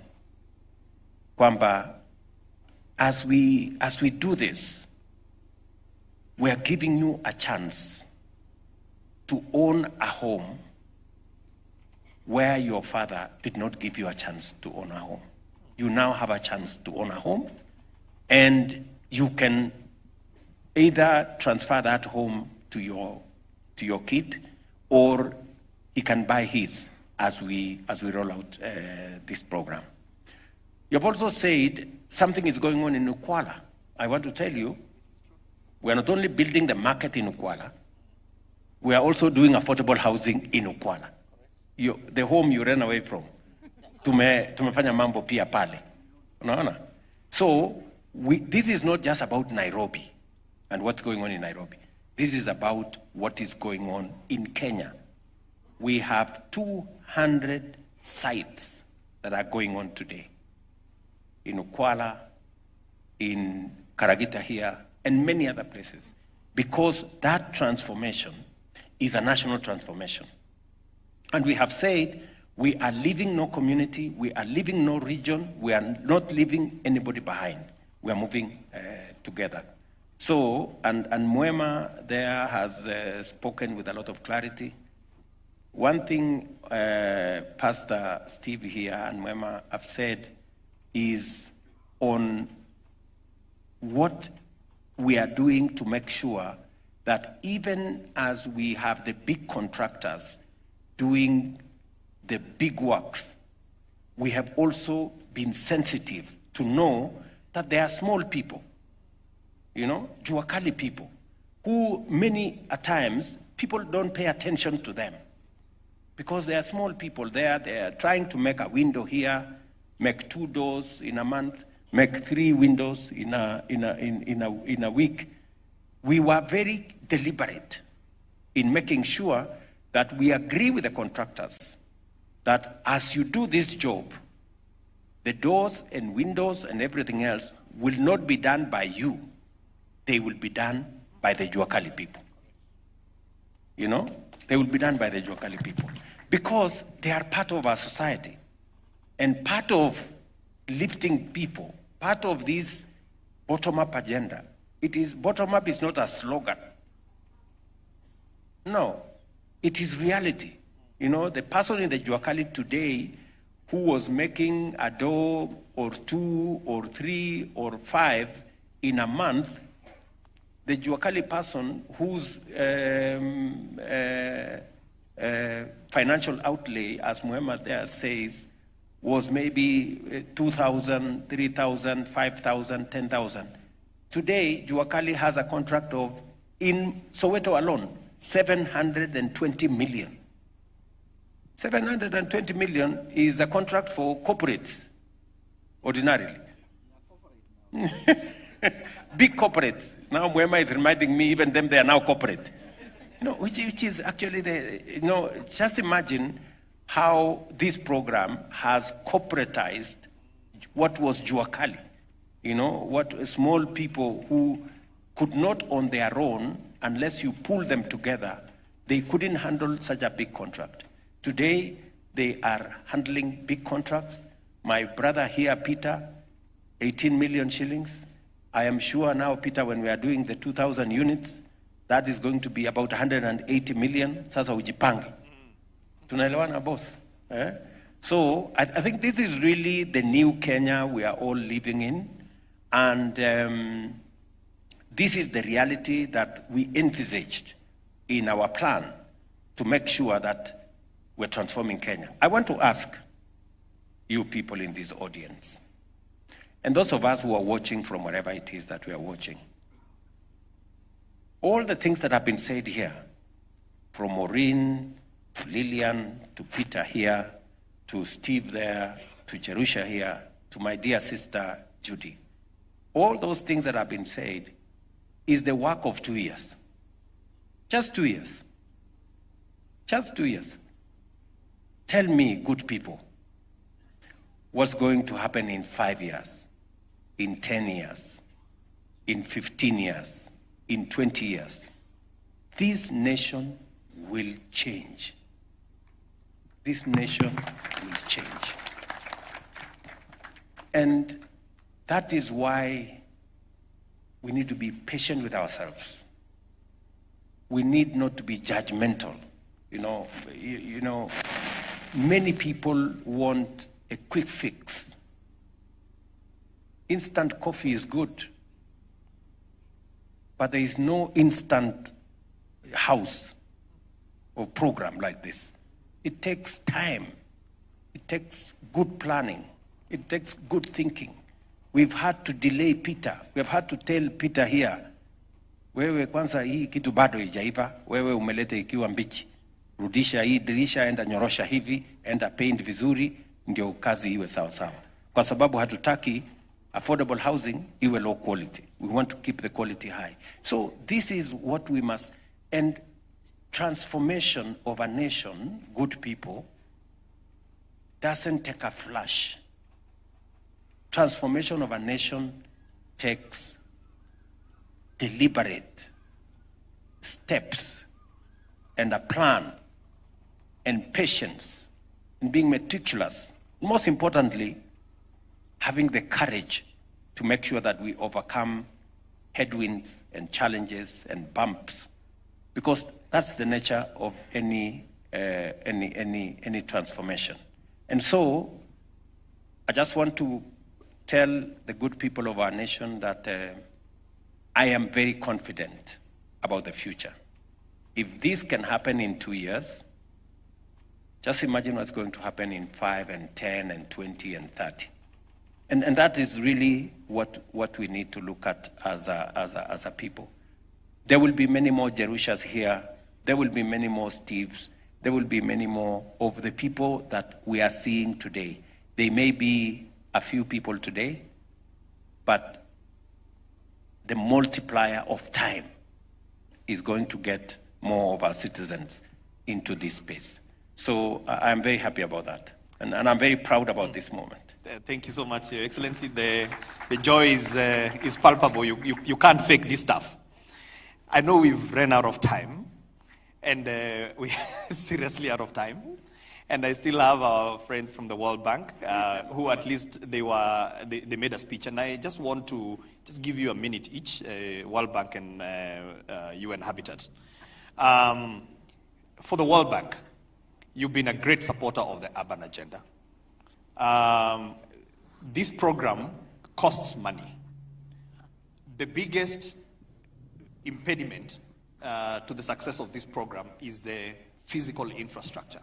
In 1 minute, how do you see the World Bank partnering with us, to support this program so that we don't build houses without the physical, especially the big trunk? And then my brother Ishaku, 1 minute, please. the Constitution of Kenya talks about, in Article 43, talks about adequate housing. In 1 minute, can you just explain what adequate housing, because it is nowhere else defined in any law in Kenya, but Kenya is a signatory to some of the protocols in the world, including the one to adequate housing. So you will be able to explain in 1 minute, and then, Your Excellency, I will give it back to you so that you can sum it up here, and I'm sure there is nowhere else you want to be rather than here having this conversation. So, Country Director, and then Ishaku, and then back to you, Your Excellency. Thank you so much. P.S. Even though I could not understand most of what these people were saying, I could feel the excitement and happiness and the joy that they have about the affordable housing program. And I can also feel, Your Excellency, your passion and commitment to this program. Let me just say first that housing plays a pivotal catalytic role in urban transformation. It's not just housing, it's not just a shelter. It is the cornerstone of economic growth, job creation, and sustainable and inclusive urban development. No sustainable and inclusive urban development can happen without we at the World Bank, we're actually one of the biggest financiers globally for the housing sector, particularly for affordable housing. We've committed close to $30 billion across over 100 countries, and our IFC, our private sector arm, has also invested an additional $8 billion directly in housing. So it is a very, very important. You asked me the question, P.S., of what can we do to make sure that there's infrastructure in place. Affordable housing cannot be an adequate housing without access to the infrastructure, clearly. So I think a number of things. If you remember, the program we have, the Kenya Informal Settlements Improvement Project, a major part of that program, Your Excellency, it's actually about upgrading infrastructure in the informal settlements, with improvement in the land tenure security, which I think it's also crucial. The PS talked about the cost of land in building housing. So that's one really is about directly we're helping to support.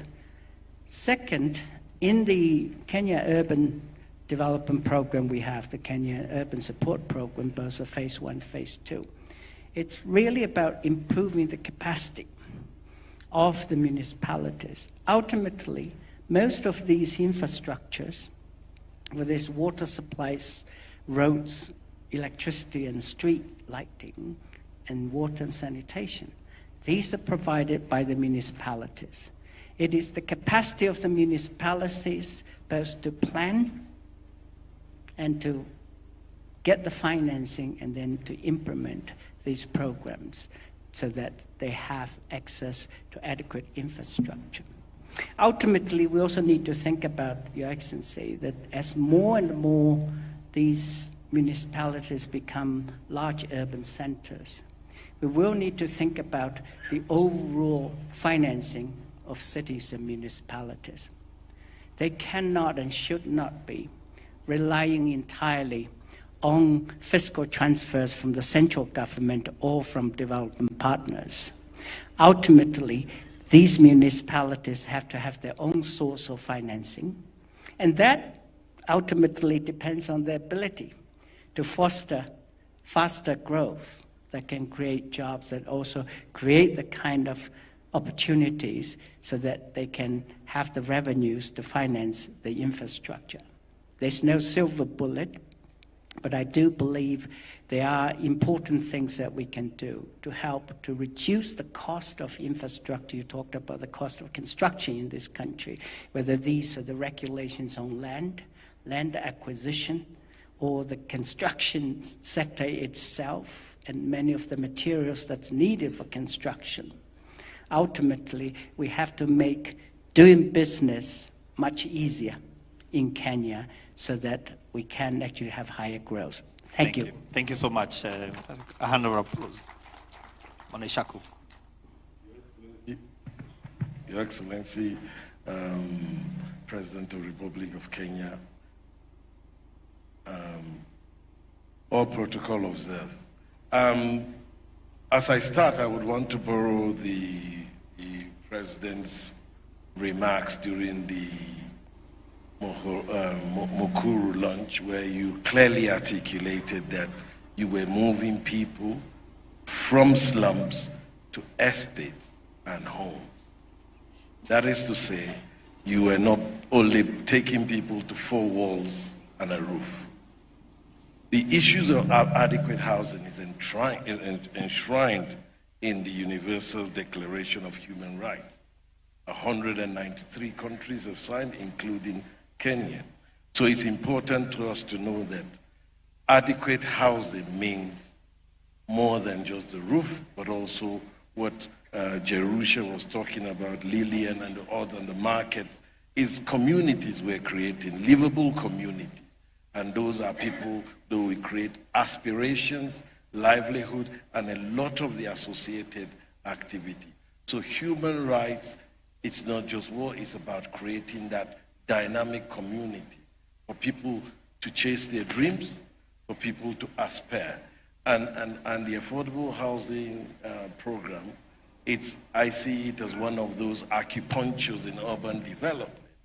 As it's done, the transformative nature is immense. It's a generational change, because we've seen today, Your Excellency, you were talking about the Jakalis, we're creating entrepreneurs. He just talked about credit line.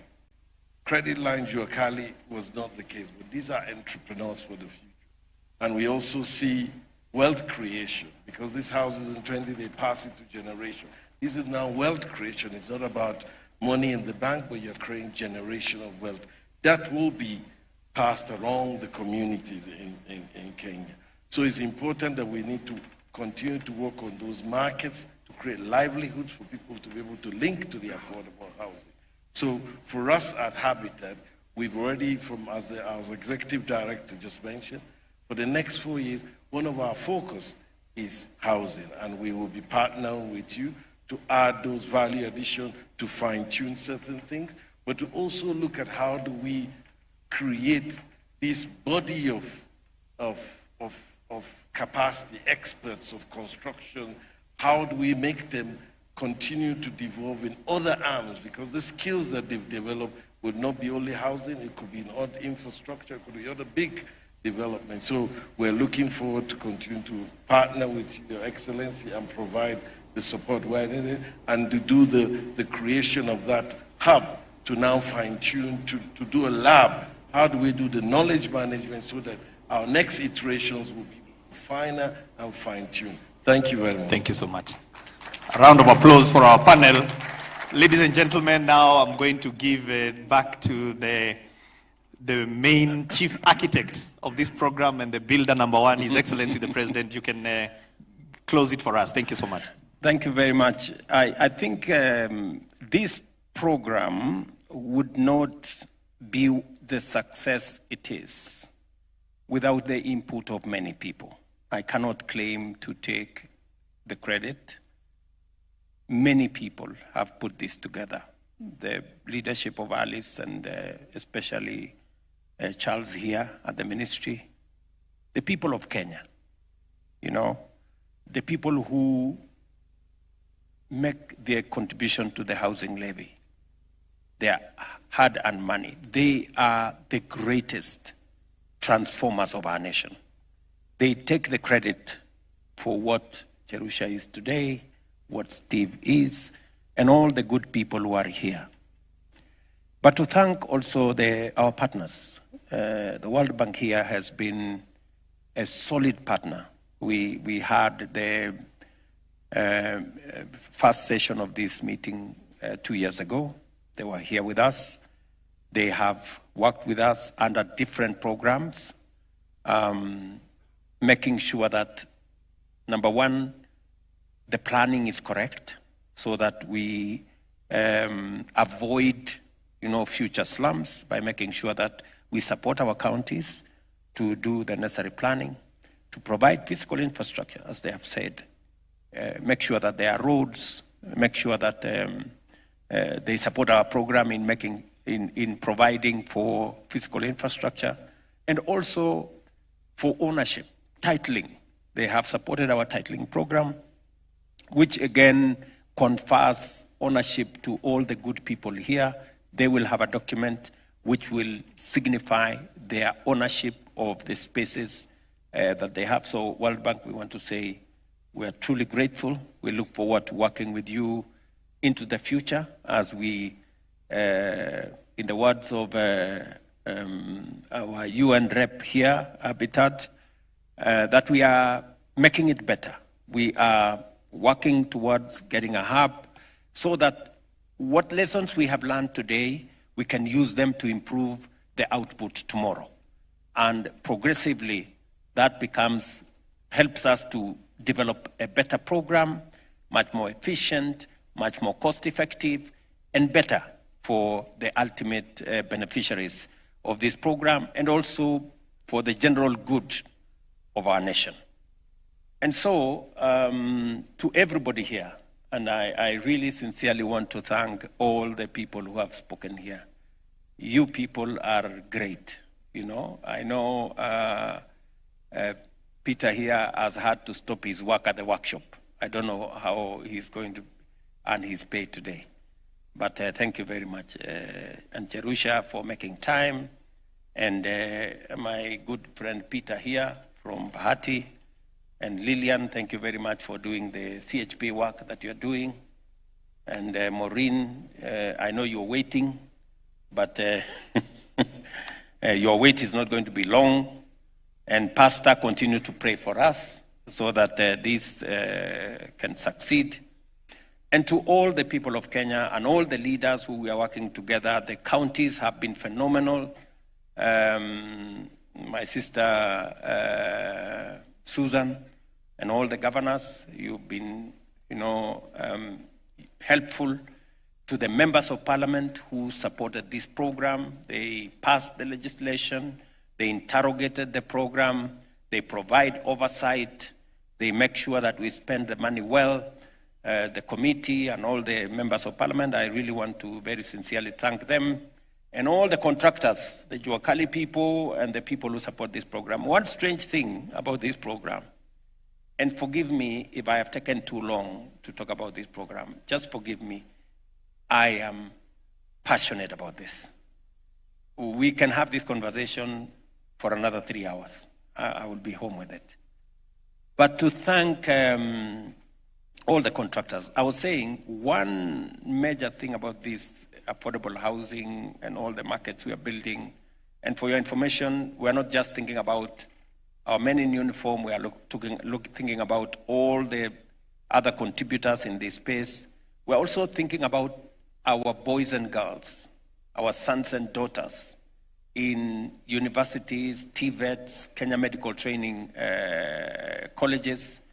We are building spaces for 177,000 young people in our TVETs, our colleges, our universities, because we also recognize that some of our sons and daughters in these institutions live in conditions that are not good. And that is why we have a program to do hostels for them. They will be able to pay maybe the same amount they are paying in the informal settlements where they are staying at the moment, but they will now be in very decent shelter. The thing I was saying is, the most strange thing is none of the contractors in this space comes from outside Kenya. All the contractors doing our affordable housing today are Kenyan contractors. I mean, it's phenomenal. You would expect that you have big Chinese companies or some other companies from elsewhere. This affordable housing is being built by Kenyan contractors. And a very big thank you and congratulations to them. And to sum it up is to say that going into the future, as I said, we have a pipeline of 700,000 housing units that is already where we have identified land. We are designing, we are working on improving from what we have today, learning what different configurations of housing that would make much more sense to more Kenyans. We're getting feedback from people like Cherusha and others who are living there. What is it that we can do better?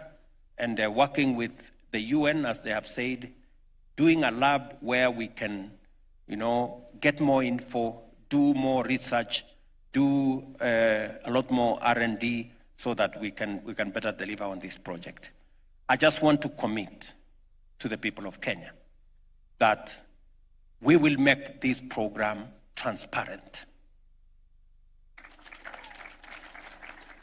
No public resources will be lost in this program. We will make it efficient. It is my commitment to make sure that this program will be above board. We will share as much information as possible. In fact, the construction costs are open.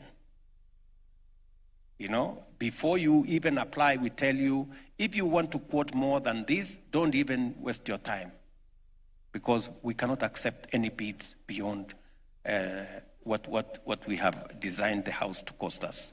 And we also are very careful about quality. We are not going to take any substandard work. And I want to thank our professionals, the Institute of Engineers, the Institute of Architects. For your information, our Kenyan professionals have made a big contribution to the success of this program. They have reduced their fee from about 12% of the construction cost to 2.5%. That is a mark of patriotism. Because of the scale of what we are building, we negotiated with them. And I want to say this so that Kenyans can know that we have some patriotic Kenyans out there. Our engineers, our architects have provided their professional service to this housing program at 20% of the cost. Correct? I sat down with them. They looked at me in the eye. I looked at them in the eye and I told them, look, we are giving you a big job. This is our country. Let everybody make their contribution. They are the heroes of this project, those professionals. And they have kept the standards. I must commend them. They have kept the standards. And I want to tell them to continue making sure that the standards are high and we are not building anything that is substandard. And to finally tell the people of Kenya of my commitment, I will not allow anybody to define me in terms of time and terms and elections. No. This project is not about how many terms you serve or which elections come this way or that way. I want leadership in Kenya to be defined by how much impact we are making, how much transformation we are undertaking, and how good a foundation we are laying for generations to come. That is what Kenya should be defined. That is how leadership should be defined in Kenya. It's not how long you serve. It is not, all about those things. Is about how much of a difference are you making? How much of an impact are you making? How much transformation are we undertaking? And how solid a foundation are we building? Not for tomorrow, not for the next election, but for the next generation. That is my focus. And I want to encourage all of us as leaders to focus about the future. We have wasted a lot of time. We have wasted eternity chasing the next election, chasing the next most popular thing, and in the process, our country has suffered. We are going to change that trajectory by God's grace, and this country is going to go places. I am very happy to preside over the transformation of our country, and I want to encourage us to be part and parcel of this transformation. Asante sana, God bless you, and I wish you well. Thank you so much, Your Excellency. I also want to take this chance to thank the audience. Your Excellency, I don't know whether you checked, the people stayed put. It means that this conversation was hitting all the right points. Thank you so much for being patient. God bless you. I'm going to hand over back to Michael as I request the rest of the team to go down, and then Your Excellency, you can remain so that you can take the national anthem.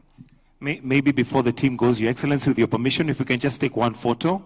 Allow me to invite the CS and Governor to join in this photo with His Excellency before we then conclude this particular session. And just for the sake of those who are remaining behind, the interactive sessions will be taking place after lunch, an hour after this. But for now, we'll take a photo, then call it a day with the anthem.